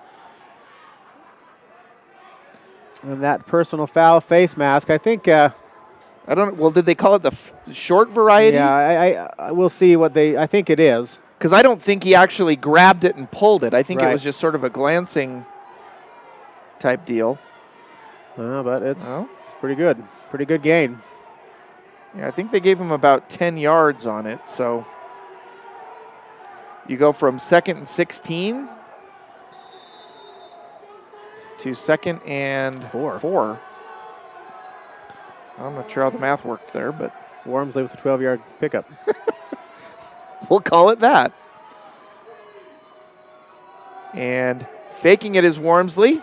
He surges ahead, and he'll have a first down near midfield. I just have a hunch. I just kind of think something's going to happen quick. I just feel like too. Desert Hills is just about ready to explode on something here, and they got away with keeping the ball on that fumble. I just feel that they're just acting like they have a lot of enthusiasm and they're ready to make something happen. We'll see. Well, I think realistically they've been a really good team all year, and they know one score is not certainly anything to get down about. It's certainly recoverable. Wormsley with the keeper once again, and he is popped pretty good, but he's able to pick up about 8 yards on the carry. So Wormsley kind of doing it all himself on this drive, and he's done a pretty good job so far. Sure has. He's been a great leader for this Thunder team all year long, and we have a Thunder player down.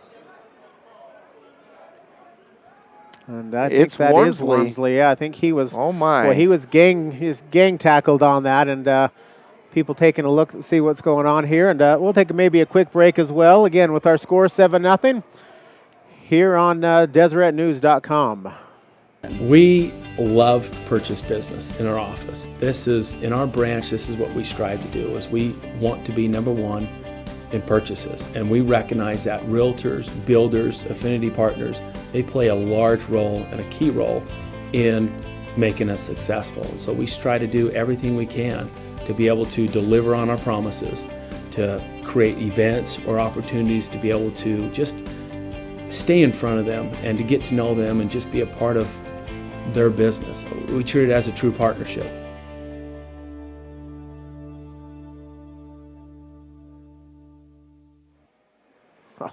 Back with you.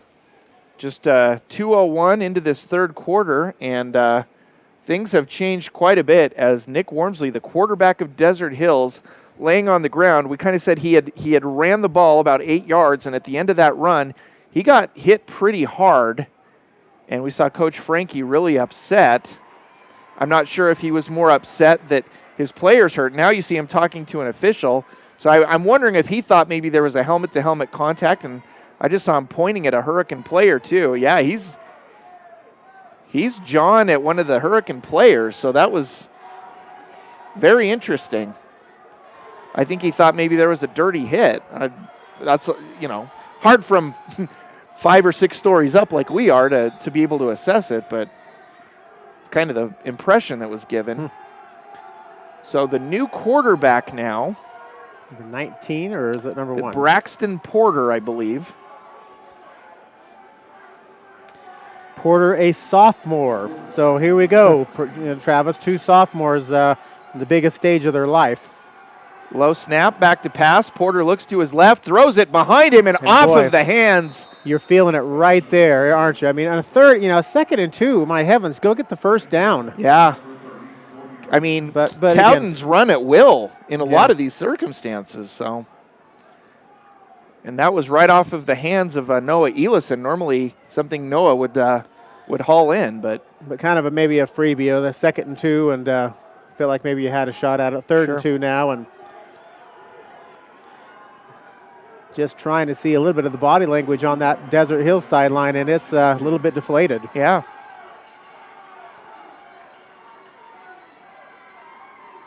Porter takes the snap, handoff to Cowden, and he is popped and taken down and doesn't get much.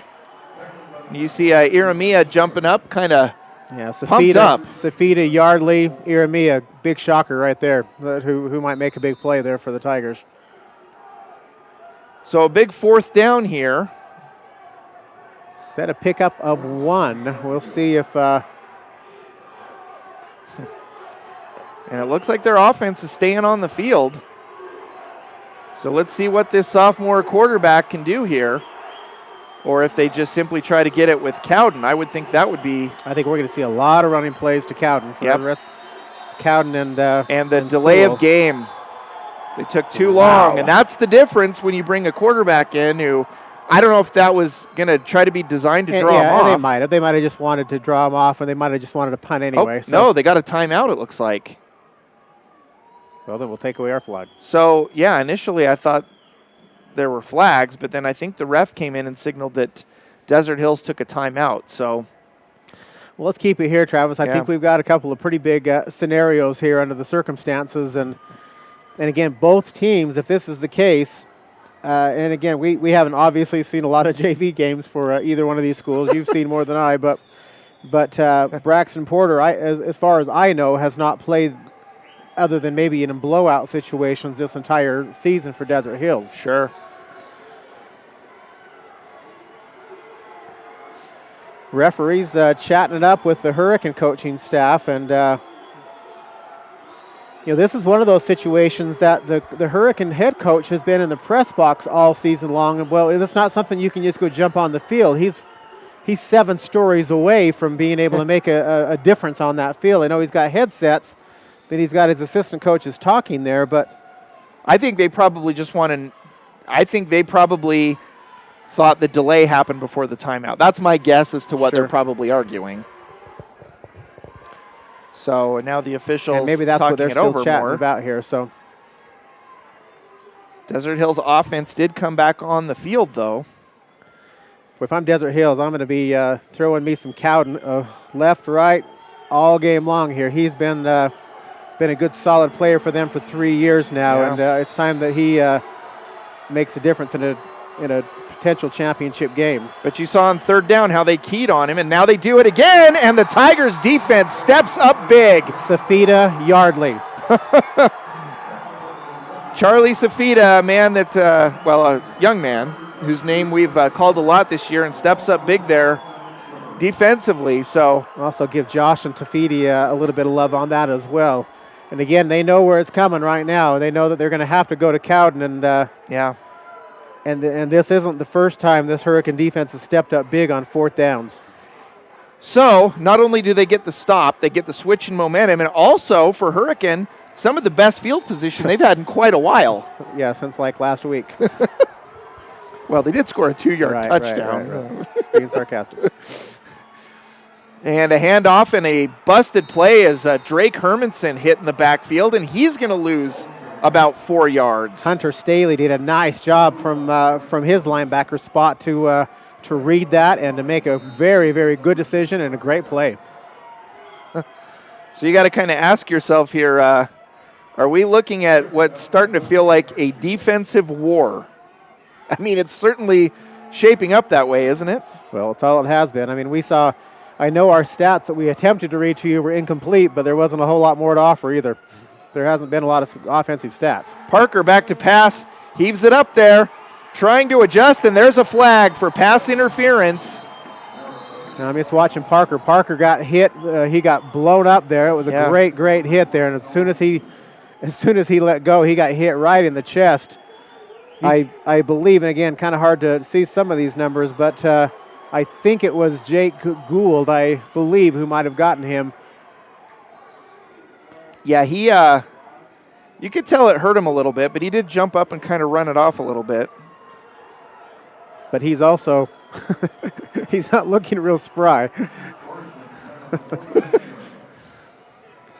But a big break for the Tigers on the pass interference call. Doesn't look like he's ready to go to any dances right now. And I think, is this the first time they've been in Thunder territory since the scoring drive? I think it is. Here's a handoff to the fullback. I believe it was a Iramia. Yep, Jeremiah Iramia takes it up to the 40. So a 6-yard gain Are you surprised we haven't seen him carry the ball on this stage a little bit more? I am. I think he's he's a proven commodity. They have saved him for defense, and he makes such a huge job. He's certainly going to be a first-team All-Stater on defense again. Yeah. But yet there comes a point in time that you got to just give it to the horse.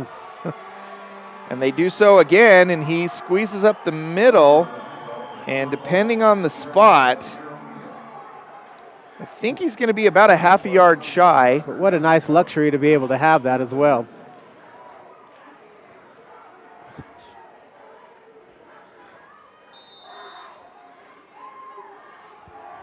So 3rd and a yard. Big play here for Hurricane. Again, trying to take an advantage. Although realistically, again, this is going to be 2 down territory if they don't get it here. I don't know. You don't know? They haven't. We'll see. Well, they haven't been in this position for a while. Iramia is going to pick it up regardless. So a big first down as they cross the 35 to the 34. And the Tigers continue to move the chains and the clock. 6:47 left here in the 3rd quarter. Big play by Jeremiah there. 2 comments right there, chains and clock, and that's exactly what the Tigers want to do more than anything else. That is the formula they want. Sophomore quarterback, one of your best players injured. You want to keep this thing moving along with you having the lead. Here's Iramia with the carry once again. Surges up to the 30, 4-yard gain, and a flag came in late. And I saw Shamo kind of laying on the ground, Trayson Shamo laying down. And so I'm not sure if there was an illegal block or maybe something happened late, a personal foul of some sort. Personal foul against Desert Hills. Wow. Oh, really? I have a spotter here that just told me he was picked up and thrown to the ground. I didn't see it. Maybe they caught it. Maybe Aaron caught it on the camera. But apparently after the play, they picked up Shamo and threw him to the ground. I don't know if he mistakenly thought he was the Rock or what, but now down to the 15 in the red zone. That penalty might wind up being our play of the game. Yeah, I keep on looking at these sponsors and saying I'm not sure of a play of the game because there's just been so little electricity here.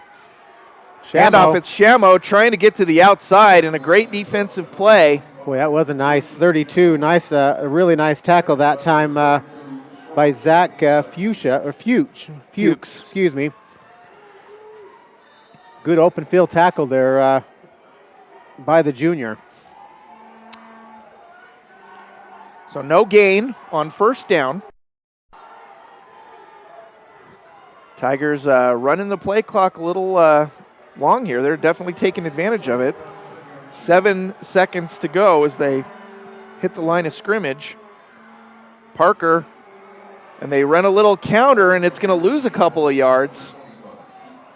Shamo once again on the carry, and a big 3rd and long here for the Tigers. Again, that type of play is a loss of where McDaniel has been doing those kind of plays all year long. Shamo stepping out of the game right now. Points so crucial in this football game, and if you're Hurricane, I think Stanworth has shown he's got a decent leg. He might be in range to put one through from here. Yeah, this is where about the same spot as he hit the field goal against Desert Hills. It was about a 35-yard field goal. Yeah, that's what it'd be from here, is a 35-yarder. Back to pass is Parker. Runs, throws it deep, and out of bounds, incomplete. Boy, the smartest thing Josh did is to get that ball away. Yeah. Because he was going to get leveled, and more important to get it away in that circumstance and at least give it a shot, see what Stansworth can do here. Sure. So on 4th down, as we said, about a 35-yard field goal attempt coming up. Again, Sunrise Tire, our sponsor for field goals, extra points, and blown valve stems. Which, who knows? We don't have a medical report on our injured players. Maybe part of the issue. And there again, now Parker had to jump back out there. Hurricane's going to need to take a timeout. Wasn't quite ready to receive that field goal attempt. So both teams having used a just one timeout each, right? Timeout. But pretty, still pretty early to be to burn a timeout. And again, this is not going to be an easy field goal. No, it doesn't look like. Any wind, no weather situations here. The flag is still very limp, and he'll be kicking it into the south end zone, which is where they scored their first points of the only points of the game. And Stansworth, as we mentioned earlier, has scored all 7 points for the Tigers, touchdown and extra point. So the Tigers back on the field, getting set for a 35-yard attempt.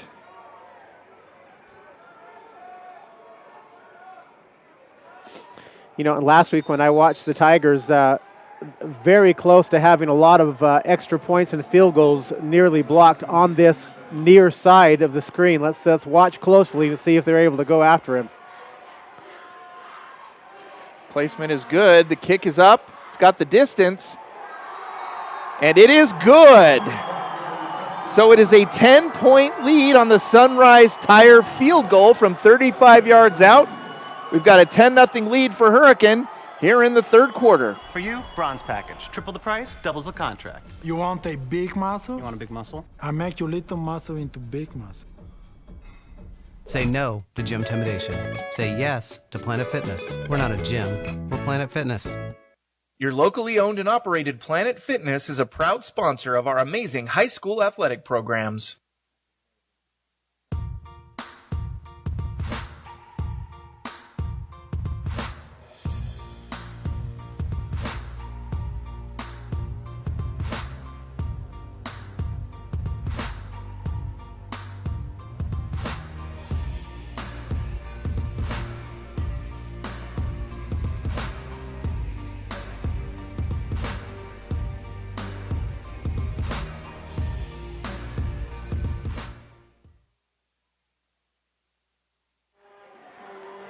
Back with you following a 35-yard Hurricane field goal. Score is 10-0 Tigers. 4:47 left here in the third quarter. From Rice-Eccles Stadium, I am Travis Brunstead. Alongside me, Mike Butler, the head genius of Scalooza. Whoa. And we're proud to bring you the games on Scalooza and also with our partners, the Deseret News and KSL.com. Big return in store here for Desert Hills. Could have been a lot more, but it's still a pretty good start. It's way, way, way early, but it's going to be some odd play that makes a difference in this game. Yeah. And, on our Academy Mortgage, our Durham, Pendergrass, and Jones played the game, it's going to be something unusual because we haven't seen it yet. And I think with Desert Hills, if Wormsley is still out, and it looks like he's running back on the field. Yeah, it does. It looks like he's back. It looks like out he's there, running kind of gingerly, though, doesn't it? Well, good for him to do whatever he can to make it to try to make some plays and see what he can do. If I'm the Tigers, I'm going after him. Sure. So 1st and 10. Here's the handoff to Cowden. Cowden breaking through the line into the secondary, and he's got some open space. Doing a great job getting his blockers to set him up. And a terrific run by Bridger Cowden. They say he stepped out of bounds at the 38-yard line, but nonetheless a first down and well inside Tiger territory. It's going to be a big, big play like that that's going to make a difference in this game. Austin Hansen, number 22, did a really nice job downfield. Cowden did a good job to make sure Hansen had a chance to set it up, but it sprung about another 8 or 9 yards in probably in the longest run for either team tonight. Yeah, you see the difference Wormsley being back on the field made. They can't key in on Cowden. They have to be a little bit more honest defensively.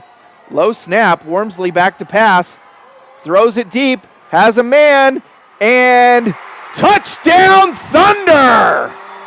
Wow. Huge play, a 38-yard pass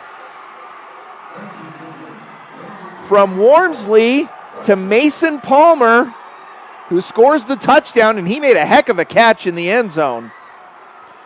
Tremendous catch that time. Again, our Snow College touchdown. Games are Snow College bringing you all of our touchdowns tonight. What a play. And like we said, Travis, it's going to be a big play that changes this game, and certainly that's our Durham, Pinniger, and Jones play of the game so far. Yeah. And that really changes the momentum and the feel of this game. I mean, it was just moments ago, it was 10-0, and the Tigers really seemed like they had a big lead. Iramia rushes in there to try to block the extra point, and he will be called for the offside penalty.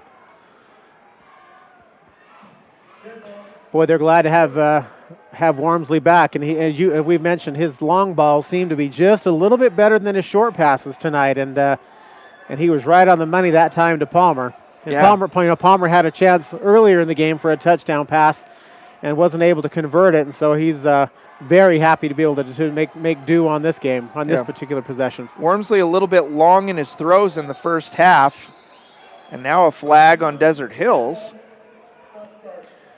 So they exchange movement penalties here. But yeah, he was a little bit long on his passes quite often in that first half, but for some reason he gets injured, comes in and throws his best pass of the night. So credit to this Desert Hills Thunder offense. It was 2 huge plays in a row, and big plays are what makes a obviously very big difference, as now the momentum has changed substantially. This extra point is very important, though. Kick is up, and the kick is good. So 10-7 is the score. The Hurricane Tigers lead after our Sunrise Tire extra point. We'll take a quick break and be right back. For you, bronze package. Triple the price, doubles the contract. You want a big muscle? You want a big muscle? I make your little muscle into big muscle. Say no to gym intimidation. Say yes to Planet Fitness. We're not a gym, we're Planet Fitness. Your locally owned and operated Planet Fitness is a proud sponsor of our amazing high school athletic programs.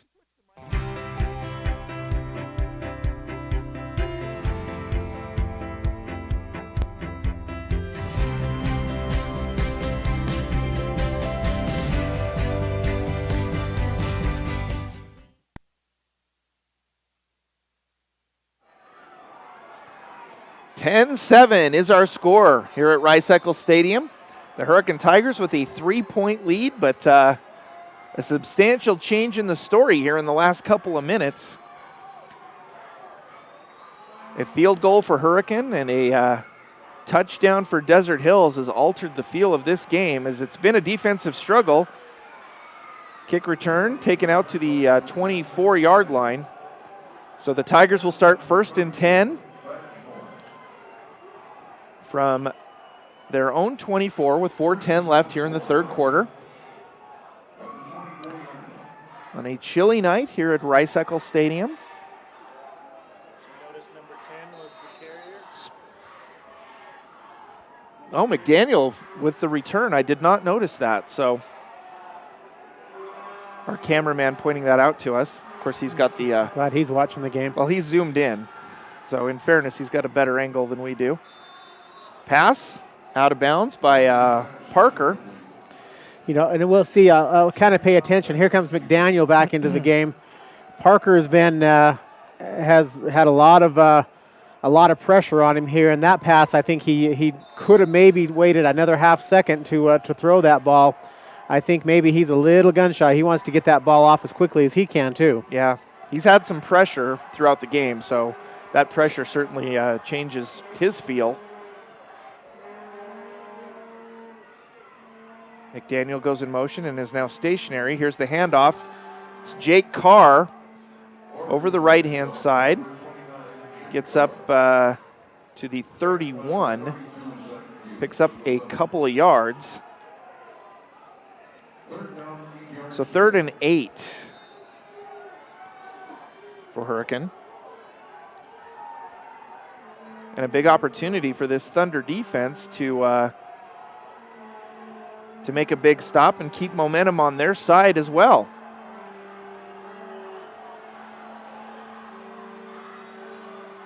Parker with the play action. He throws it out in the flat, and a great catch by McDaniel across the 50 and out of bounds at the Thunder 40-yard line. And again, we saw it with Wormsley coming back in, making a difference. Now McDaniel in for the Tigers, and he makes a huge play. I didn't even watch McDaniel make the play on that. I was just watching Parker on the hit that he took. McDaniel is back out of the game, and I think they're going to have him sporadically the rest of this game. And they should. But they're also going to have Parker sporadically if he doesn't get more time. Yeah. But that was that was a fingertips catch out there on the flat by McDaniel, and he made a great play. And now, again, a big momentum change here as the Tigers are inside Thunder territory. Handoff to Iramia into the secondary, the 20, and taken down at the 14-yard line. First down in the red zone. And Sewell is the one who brought him down, and he got hit, I think, in the face or something there by Iramia's cleat, inadvertently. Maybe kicked him in the head or something. Obviously not intentional. But yeah. He looks like he's in real pain, though. Yeah, he does. But, right now, if there's any way possible, if I'm a Hurricane Tiger fan, I'm keeping it on the ground, and I'm going to milk this clock right now because I think Parker has taken some shots. Yes. Yes, he has. And I think if Parker's going to throw it, I think they need to mix in a bit more play action, to keep some of that heat off of him. If they establish the run well enough, which with runs like that, they're certainly going to be able to. Boy, this place got quiet, didn't it? Boy, it certainly did. When you have a kid laying face down on the turf, he was kicking his legs back and forth, and now he's rolling himself over. Those are certainly good signs.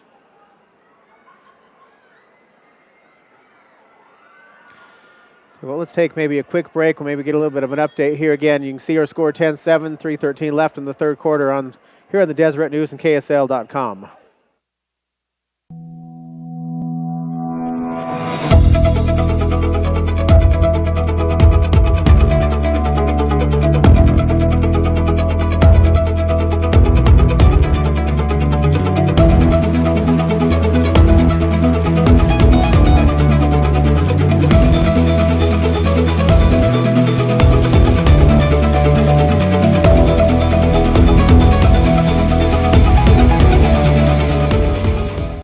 We feel that when clients come to us, the most important thing up front is to take the stress out of a highly stressful environment, to be able to create transparency and to create a relationship of trust where they know that we're going to take care of them every step of the way. That's what's most important to us. And in the end, we've delivered on our promise. Back with you as Sewell able to make his way off the field.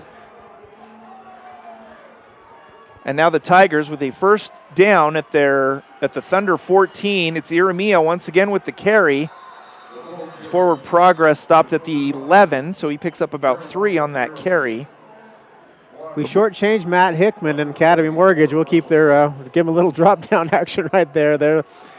Academy Mortgage, our sponsor or player of the game tonight, and now we're starting to get a few more options on there in our Academy Mortgage player of the game.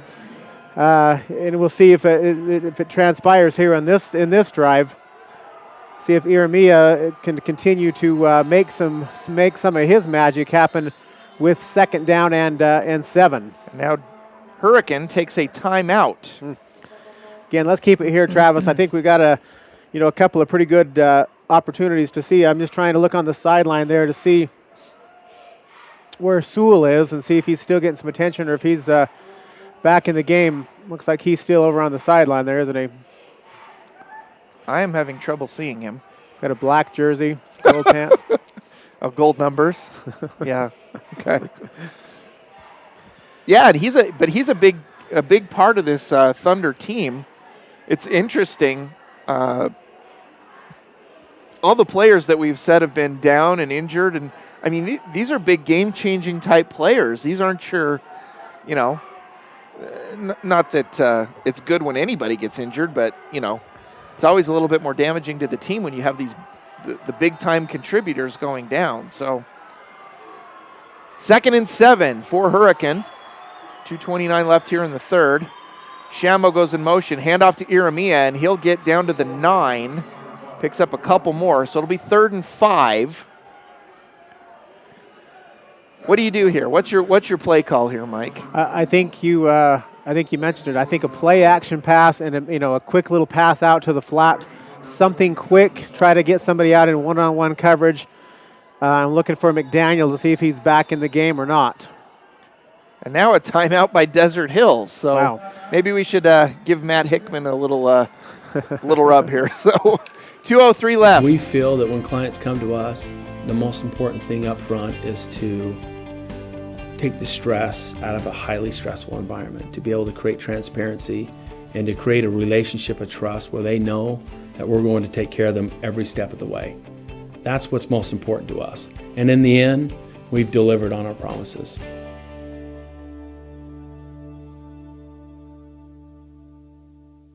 We're back. So 2:03 remaining here in the third quarter. 10-7 Hurricane, but Hurricane is inside the Thunder 10-yard line. Ball very near the 9. So a big play here, and I think you were onto something, Mike. Hurricane's done a great job on this particular drive setting up the run, and I think something that we saw early in the year for Hurricane that was effective and they haven't done for a long time, maybe a little play action and throw it over the middle to the tight end, something that maybe the Thunder wouldn't be looking for, but something there too.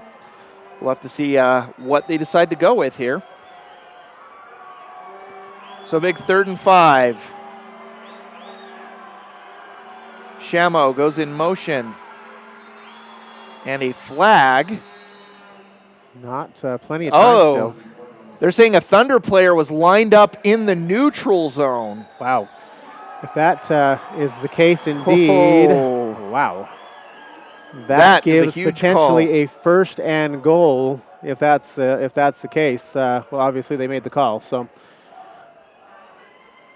But we'll see. I mean, it's 3rd and 5. Now they're saying he's about a half a yard shy. Yeah, it was tight there. So we're going to go 3rd and short. How's that?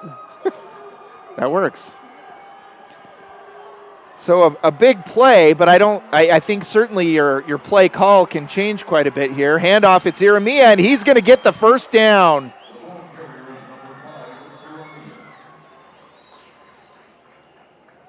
And boy, they weren't very generous with the spot, though. I thought he got a little bit more than they're marking him for.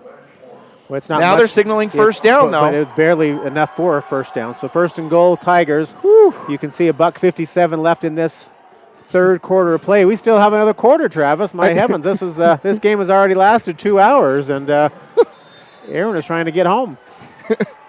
And what's crazy is, it wasn't long ago we were talking about what a defensive struggle this game had been, and now all of a sudden this third quarter has been a bit of an offensive explosion here. I wouldn't call it a juggernaut of explosions. No, but Iramia with the handoff up the gut is going to pick up about 1.5 yards. It was this series, Iramia, everyone anticipating him to get the ball on that first series. This is when they went to Stansworth, and Iramia was the lead blocker. Let's see if maybe they go back to that play. Yeah, well, I guarantee part of their strategy with handing it to Iramia so much on this drive is they're setting it up for something else, whether it's misdirection, play action.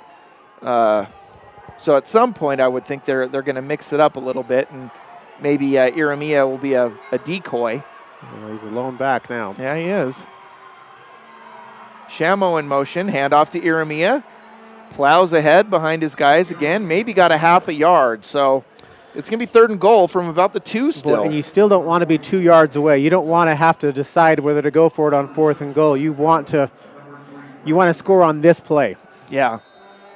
That would be a tough call right now, wouldn't it? It really would. I mean, there's just so much at stake here. 10-7 game, and the Thunder starting to get their groove back a little bit. And there's a big difference right now between 13-7 and 17-7. May not sound like a lot, but that is pretty substantial. Handoff again to Iramia, and he plows ahead. Second effort. Wow. He gets in for the touchdown. Unbelievable second effort there, because he was stopped, picked up, and then he spun around, drove, and made a touchdown there. What a play. And boy, he took a shot. You can see he is hurt. I mean, again, not hurt in the sense that he's not going to keep making things happen, but boy, that was a shot that he took. But what a huge difference that play made and that second effort made. 16-7 now pending the extra point. Boy, if you would have told me at the first of the year that this Hurricane Tiger team was going to have a 10-point lead in the semifinals going into the final quarter. Is it a 10-point lead? Yes, that one squeaked in. It was a very low snap. Against a Desert Hills team that's been ranked number 1 all season long. This is a very, very, very good team. And Russell Cox, the last 2 plays on that Hurricane offensive line, he's gotten up very slow. So we'll keep an eye on that as well. But, yeah, you're right, Mike. A 10-point lead heading into the 4th in the state semifinals.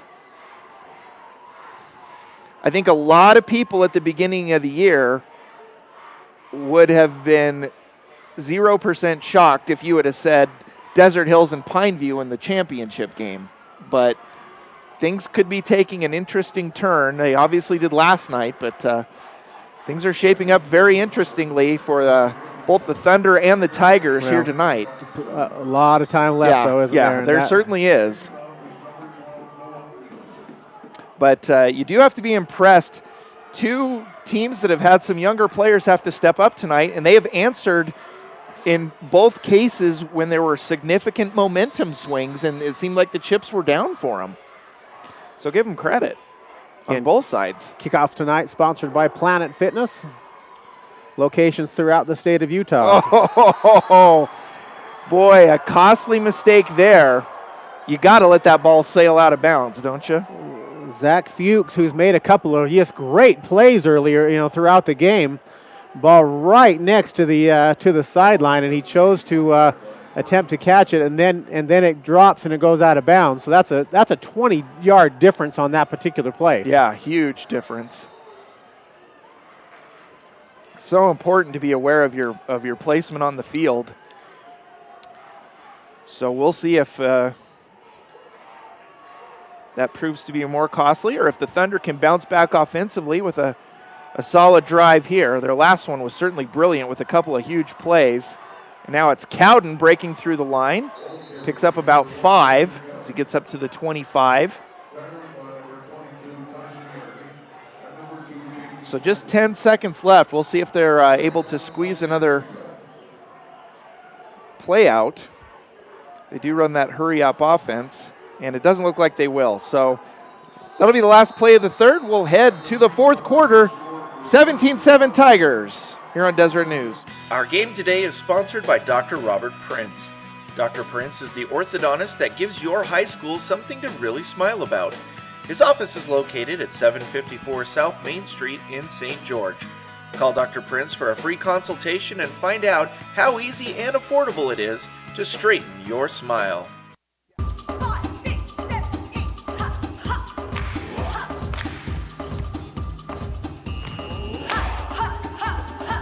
Say no to gym intimidation. Say yes to Planet Fitness. We're not a gym, we're Planet Fitness.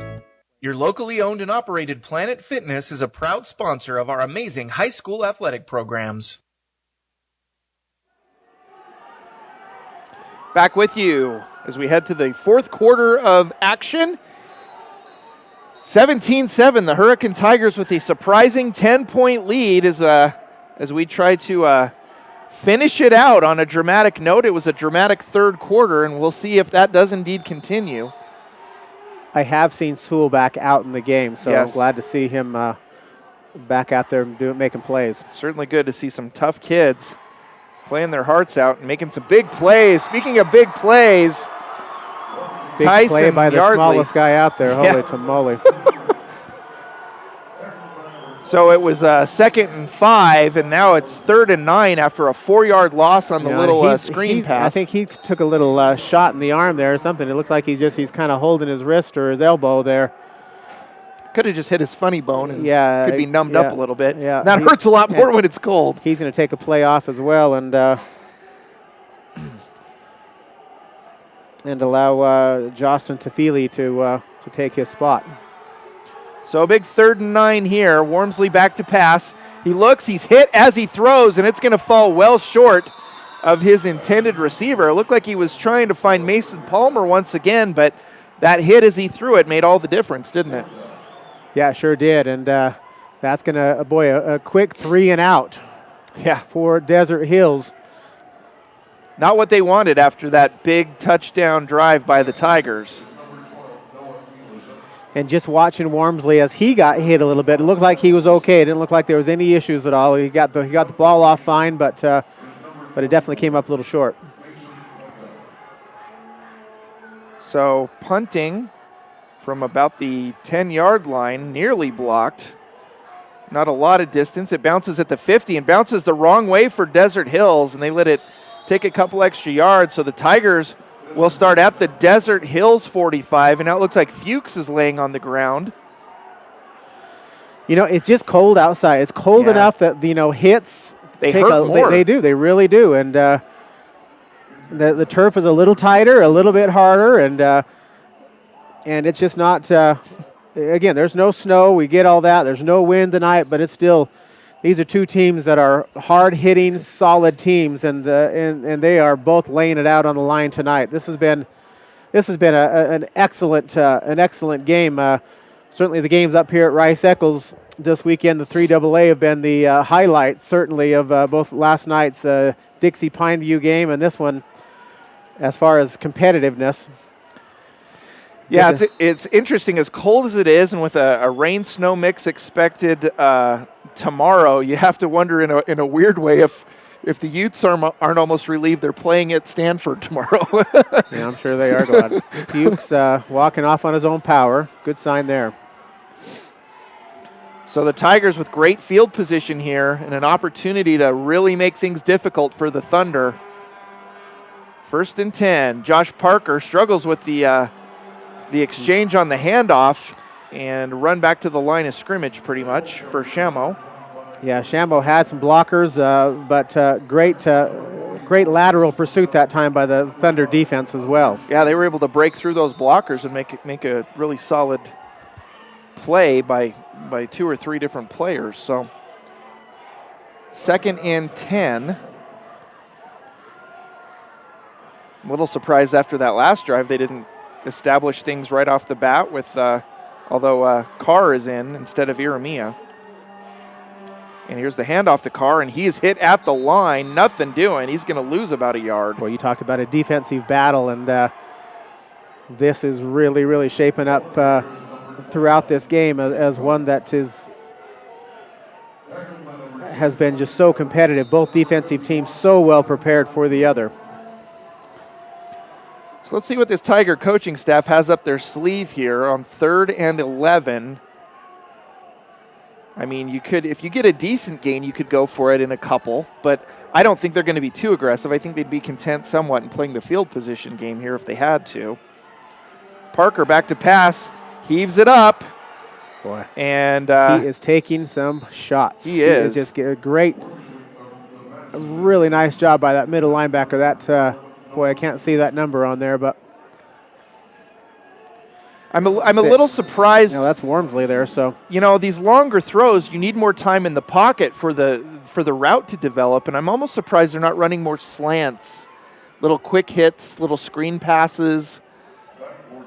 Because you're right, Parker is really taking a pounding in there. And you could see on that play, it almost looked like he knew he was going to get hit from the get-go, so he was just anxious to get rid of the ball.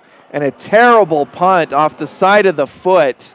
Not even to the first down. Boy, marker. Wow. That's about a 4-yard net. Well, there we go, Travis. Again, you lose your punter, and you have someone who hasn't had as many opportunities, as many kicks, and a football that feels like a rock probably off his foot right now. Absolutely. So you said the field position game. Well, the field position game just went back to Desert Hills. Yes, it opportunity. Did. It certainly did. So Thunder with good field position to start this drive. Sewell in the backfield with Wormsley. And here's the handoff on the end around. Not much there. Boy, and a great job making a play. Holy cow. Making something out of nothing. And how is he still on his feet? Well, I know my play of the game. Holy guacamole. Nephi Sewell. Touchdown Thunder, and boy, do we have a different ball game all of a sudden. caught. I'm not seeing any yellow flags anywhere. That was Wow. an unbelievable play. That was amazing. Well, we got the Durham Jones and Pinnaker banner coming down. I know the play of the game right there. Unbelievable to elude 11 players. Oh, that was amazing. Forget play of the game. That might be one of the plays of the year, Mike. What? Unbelievable. I mean, he was trapped. They had him. They had him 3 different times. And somehow, and it wasn't like he had some awesome block that just sprung him. He just made plays happen. He just kept on churning. He just somehow stayed on his feet. J.D. Stanworth coming off the field slowly. What a great play by Sewell. Wow. A sophomore, Travis. Nephi Sewell, the sophomore. Wow. We're calling a lot of young names that are going to be in the mix for the next couple of years, that's for sure. So the extra point attempt is up and is good. 17-14 is our score. We'll take a break and be right back.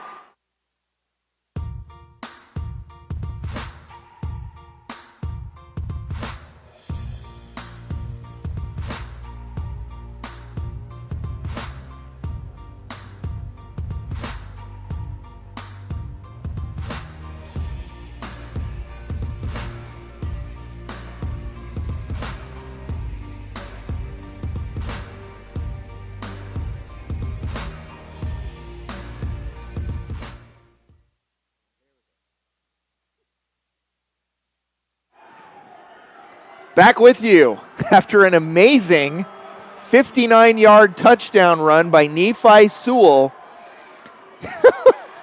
This has been some crazy momentum swings here in this second half. Tigers still with the 3-point lead, but boy, you look at that Desert Hills sideline and there are fans that have made the trip down, and you sure wouldn't know it. You would think they were up by 10. Which before that run, Hurricane was. So crazy momentum swings here. So now we'll see what the Tigers can answer back with as the kick sails into the end zone, and they will start from their own 20-yard line. Just trying to watch McDaniel run. We got the camera on him right now, and not really much of a limp, but he's also coming out of the game. Very interesting. We'll keep an eye on that. Stansworth, who took a big shot on that touchdown run, also going back into the game. Well, so many of these players going both ways. So Parker heads back into his huddle.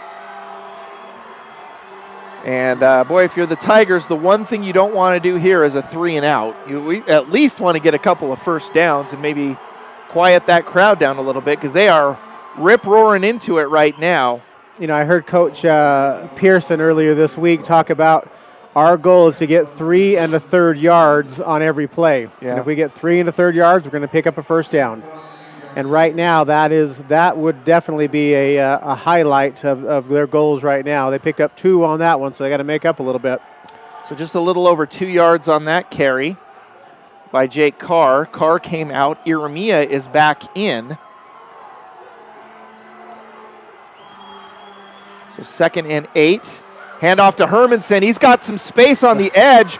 Should have kept going. He stopped, and I think he would have picked up a few more yards had he just kept going instead of breaking his momentum.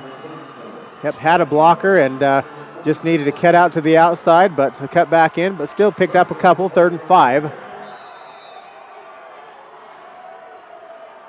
So 3rd and 5 indeed. A big play here for the Hurricane Tigers. And that's for most of their series tonight, 3rd and 5 is almost too long for a run almost. Yeah. Put Carr back in the backfield. And it's a reverse play, and the Desert Hills Thunder, terrific defense. They read that all the way. That play did not have a prayer. There was no blocking whatsoever on the Hurricane offensive line that time. That play could not have been more broken. So the momentum continues to be right on the side of the Desert Hills Thunder. The Tigers have just what they didn't need. They're going to go 3 and out and have to punt, and that looks like Desert Hills probably going to have pretty decent field position once again. Well, and we'll see how Elison does on the punt. Struggled last time.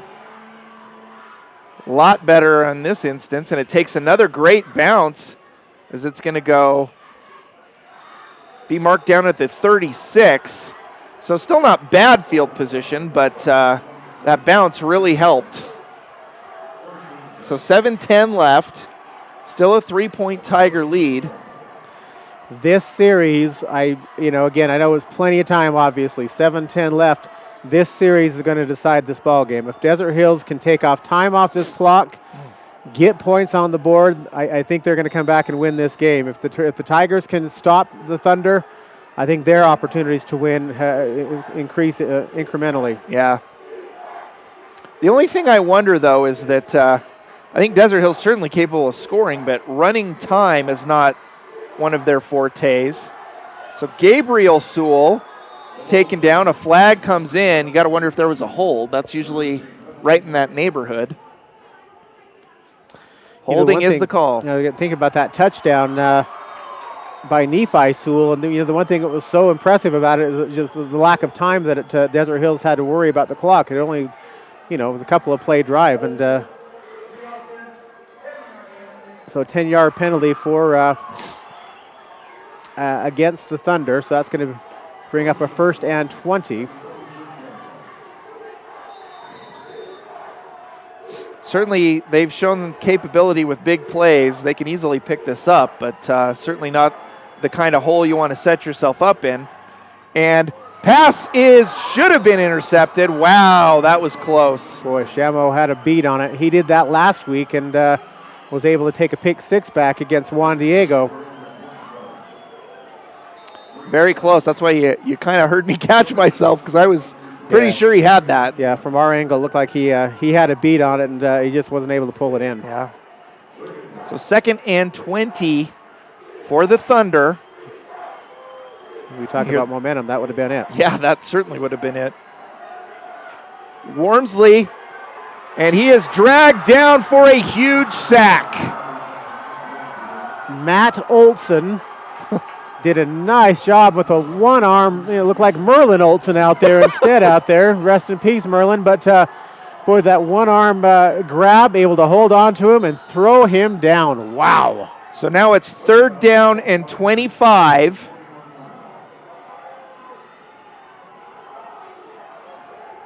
And got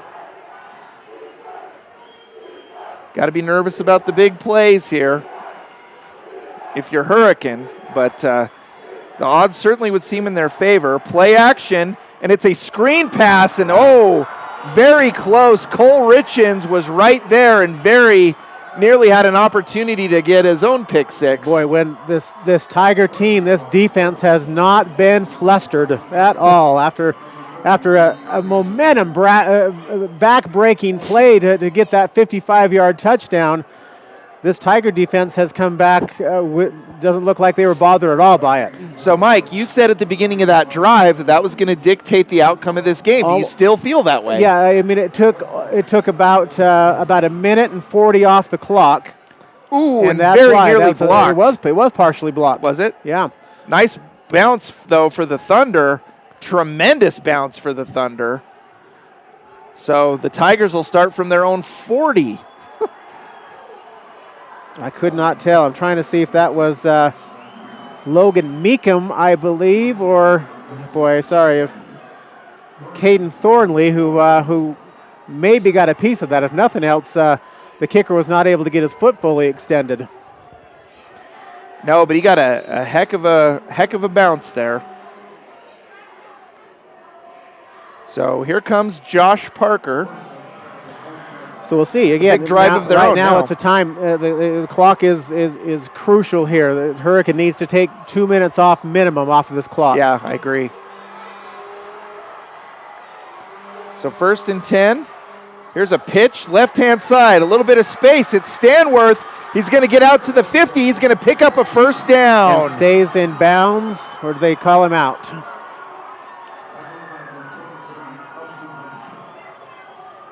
And now we've got a Thunder player down. And I think, I might I'm trying to think of, my player of the game so far. I almost give it to Stansworth. He's got 10 of the points so far for this Tiger team, and not really on a few plays, but he might be one of my candidates at this particular point, but hard to know. It really is. I think it's still early. We're still possibly a couple of plays away from that decision being completely altered as well. Yeah, I just wanted to give a plug to Academy Mortgage. Well, why not? Matt Hickman is a fantastic guy. I'll do my own plug. I have dealt with him on numerous occasions, and the guy could not go above and beyond more. And now a flag. Yeah, right there. We're going to keep that camera right on that spot. Coach Frankie has lost his cool now twice tonight, and feels like 15 yards might, in his opinion, is well worth expressing himself. And both times it's been because of An injuries. injury, yeah.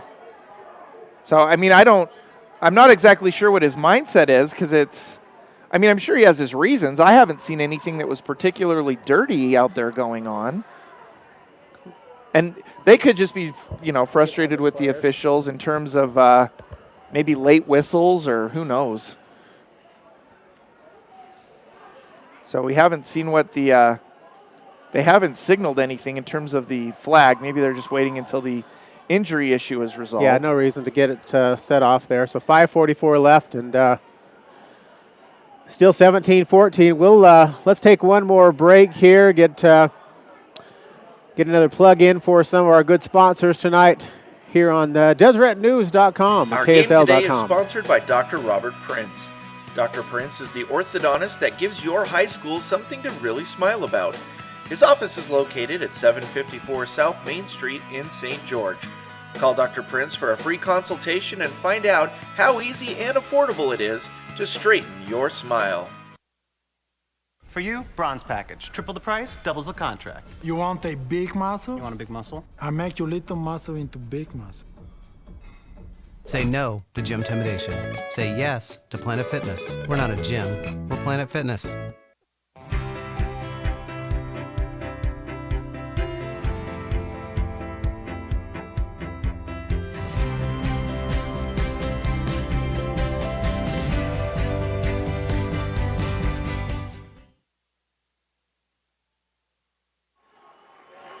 Yeah, it looks like Back it's with again. you, yeah.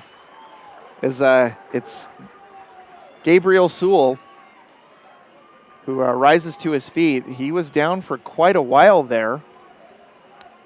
And it's the second time he has been down, and I don't like that. That doesn't look good. You have to wonder if he really hurt himself that first time he was down for a while and tried to fight through it, and maybe it was just more than he could bear. I don't couldn't know. tell from the first time. He went face down, and I don't think it was a leg or an ankle, because he was just trying to tackle Iramia, and I don't know. No reason to speculate on that, other than we know right now he's hurt. He's definitely hurt, and they're carrying him off to get this game back going. And now we'll see perhaps what the call on the flag was. So I think it's probably going to be an unsportsmanlike conduct would be my guess, but until we see the signal.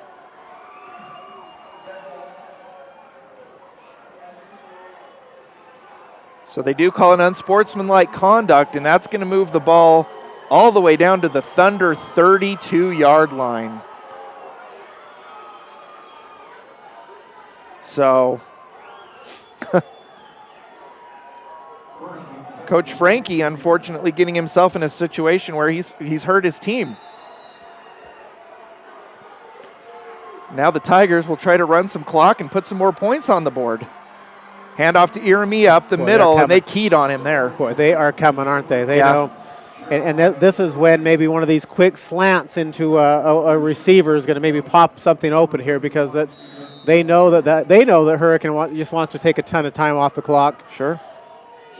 Play action, hit a guy coming in, see what happens with that. I think that would be a great play. Yep.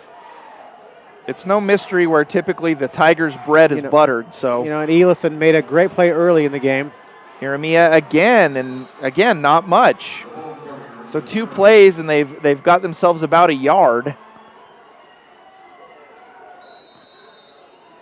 So I understand the wanting to utilize the clock and run some time, but I'm watching Elison. Elison has single coverage out there. They bringing in the linebackers on. The outside linebacker is Keene, and he's ready to come in. And boy, that play would be very, very open. Safety's very close. 3rd down. It's Iramia once again, and he gets about 2. There's nothing there, and again, that's and maybe that's what the Thunder is doing, is saying, hey, we've got to pick it up. We've got to do our part here, and they're going to have plenty of time. Only 1 timeout left, but plenty of time here. We'll see what the Tigers do. I think they'll go for it. Yeah, they definitely are going to go for it. That's and now and they have less than 5 seconds left on the play clock. So are they going to use their timeout? Yep. That's exactly what they do. So they ran the clock down to 4:04. Well, you know, those plays just pop, pop, pop. They were just so fast. I mean, you hardly took any time off the clock. So yeah, I'm surprised they didn't. If you're going to run those kind of plays, you got to milk it. You got to run that clock down to there's just 1 or 2 seconds left on the play clock. So some interesting interesting decisions being made here near the end. And I mean, it's not really, you're not going to kick a 47-yard field goal. No. And a punt at best. I mean, if you kick it in the end zone, it's only a 9-yard difference from where they're at right now, 10-yard difference. And so good time to go for it and see what happens again. But they've got to give Parker a little bit of time. They are flying in there, and boy, maybe they are going to punt. Yeah, you see Iramia, and is a 3-point lead enough? I wouldn't count on it. 4:04 left. I do not think I think we will see more scoring in the next 4 minutes and 4 seconds. I really do. I don't think this is going to be the final from score. The 30.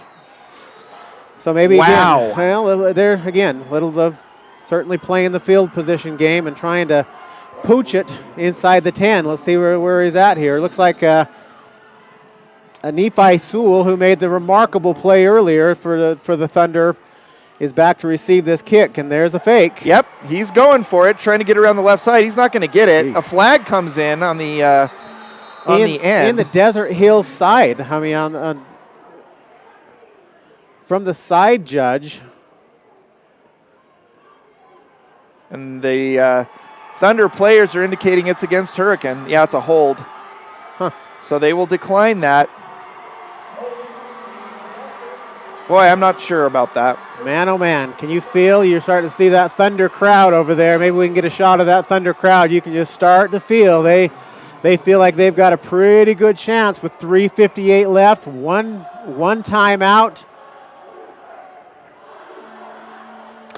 A lot of folks who've watched a lot of games here at Rice-Eccles Stadium have wondered how many times you can ask your defense to win the game for you.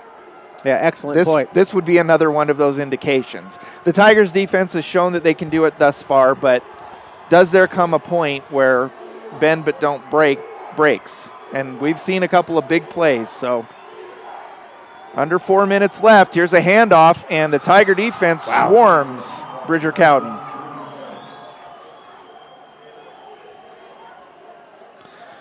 Both teams so conservative. Yeah. We have all Republican players out there, it seems like. Holy cow. Rush Limbaugh and a quarterback. Yeah, he's the honorary captain tonight, him and Glenn Beck and the Tea Party. Here we go. Holy cow. We're going to see Desert Hills is going to open it up on this play. So Wormsley all alone in the backfield, and he keeps it, and he breaks into the open. He's into Tiger territory. Finally brought down at the 44-yard line of Hurricane. You could almost see when he was getting ready to get the ball, he was just so animated. He saw something. He knew he had a shot at it. Yeah, he did, and that's the first time we've seen him run since he came back in from being injured himself. Now in Tiger territory, you can see the clock. And they only need a field goal. So keep that in mind too. So 1st and 10 for the Thunder.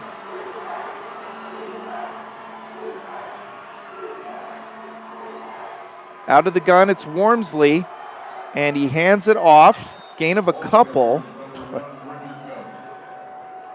Cowden on the carry. Gets up to near the 42-yard line. Clock run, continuing to run.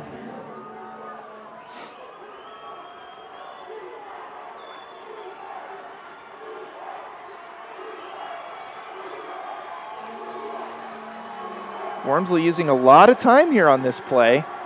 He is again the lone man. He's back to pass. Looks in the flat, completes it to Cowden.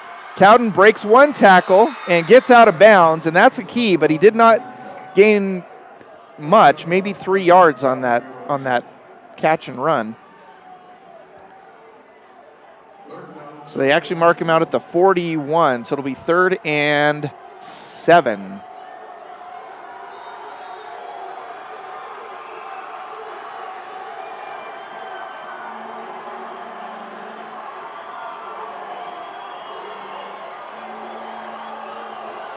Wormsley out of the gun. He moves Cowden.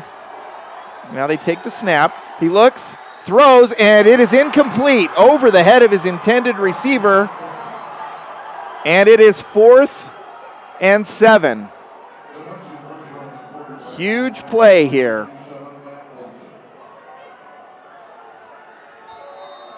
The ball game may be decided on this play, 4th and 7. Safita encouraging the Tiger fans to get on their feet. Wormsley walking to the sideline, trying to figure out what he's supposed to do. I think they're going to take their last time out here. I think you're right.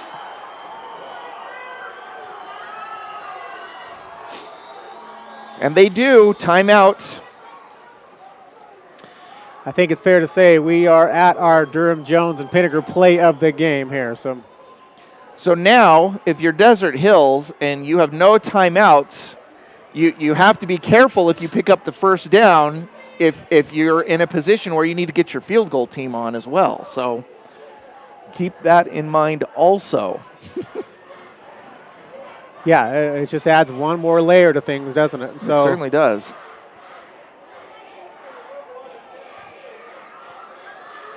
So what do you call if you're the Thunder? Well, they're going to throw it. I don't know. I mean, Wormsley has broken out of this pocket a number of times. And again, if they can spread things out, he's shown that he can beat some guys. Yeah, that's true too. Well, maybe you give him that run play option. Let him run out in the flat, and if he's got something in the air, throw it, and if not, tuck it and see what you can do with your feet. But, yeah, he is the lone man in the backfield, so it looks like they are going to live and die with Nick Wormsley here. Back to pass. Blitz by the Tigers. Throw over the middle, and it is caught for a first down. Bridger Cowden across the 20, across the 15, and he is going to be taken down at the 7-yard line. Shades of Juan Diego on the field. South end zone. Every time. But he is down. He is down. He got hit hard and got thrown to the turf, and he is going to take a minute too. 2 minutes left, as you can see here. Wow. Crazy. So now, you great comment a minute ago, Travis, as far as bend but not break. Can the Tigers bend one more time and force Desert Hills into a field goal situation? Or is the Thunder going to be able to take it in and win this game? Yeah, I mean, it's interesting. You know, we saw in that last drive a couple of instances where it was very close to a couple of turnovers. Anything's possible. We've seen anything and everything. What a play. What a play. Yeah. I mean, Wormsley's, when he's had to have a little pressure on him, he's struggled a little bit at times tonight. He looked great on that play. And Cowden did a great job to get open. And Gabriel Sewell is back on the field as well. So Cowden comes off. Sewell comes in for him. How strong is Gabriel Sewell right now? Wormsley running to the right. He coughs up the ball, and Hurricane recovers. Oh my goodness! My player of the game is number 52, Charlie Safita. Charlie Safita. He just came up with a monster play on Wormsley. Holy cow! I have seen everything in that end zone, Mike. Holy cow. Desert Hills has 0 timeouts left. There's your key of the game right now. Yes, it is. The Tigers, if they can get 1 first down, it's over. They've got to hold on to the ball. They have 25 seconds now to get this play off. The time, again, the clock won't start until the play has began. Wow. 1:49 remaining. I think we're about to see the Jeremiah Iramia show. And we have seen Jeremiah fumble a couple of times too. So I'm sure he's going to be in ball protection mode. They have 3 backs in the backfield. Handoff is to Iramia. He surges across the 5 up to the 6. Just looking at that clock right now, it started out at 1:49. They have to get a first down. And they need to use every second of this play clock. And they took quite a while to start that play clock too. So Tigers' next snap, it'll be about 1:04. Should be about 1:04 left on the game clock if they play their cards correctly.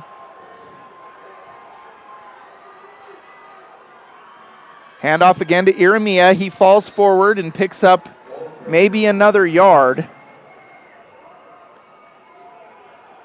And we're under a minute left on this game clock.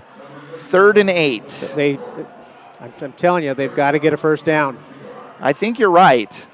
Because if they have to try to punt it in that end zone, they're going to get a ton of pressure. Yeah.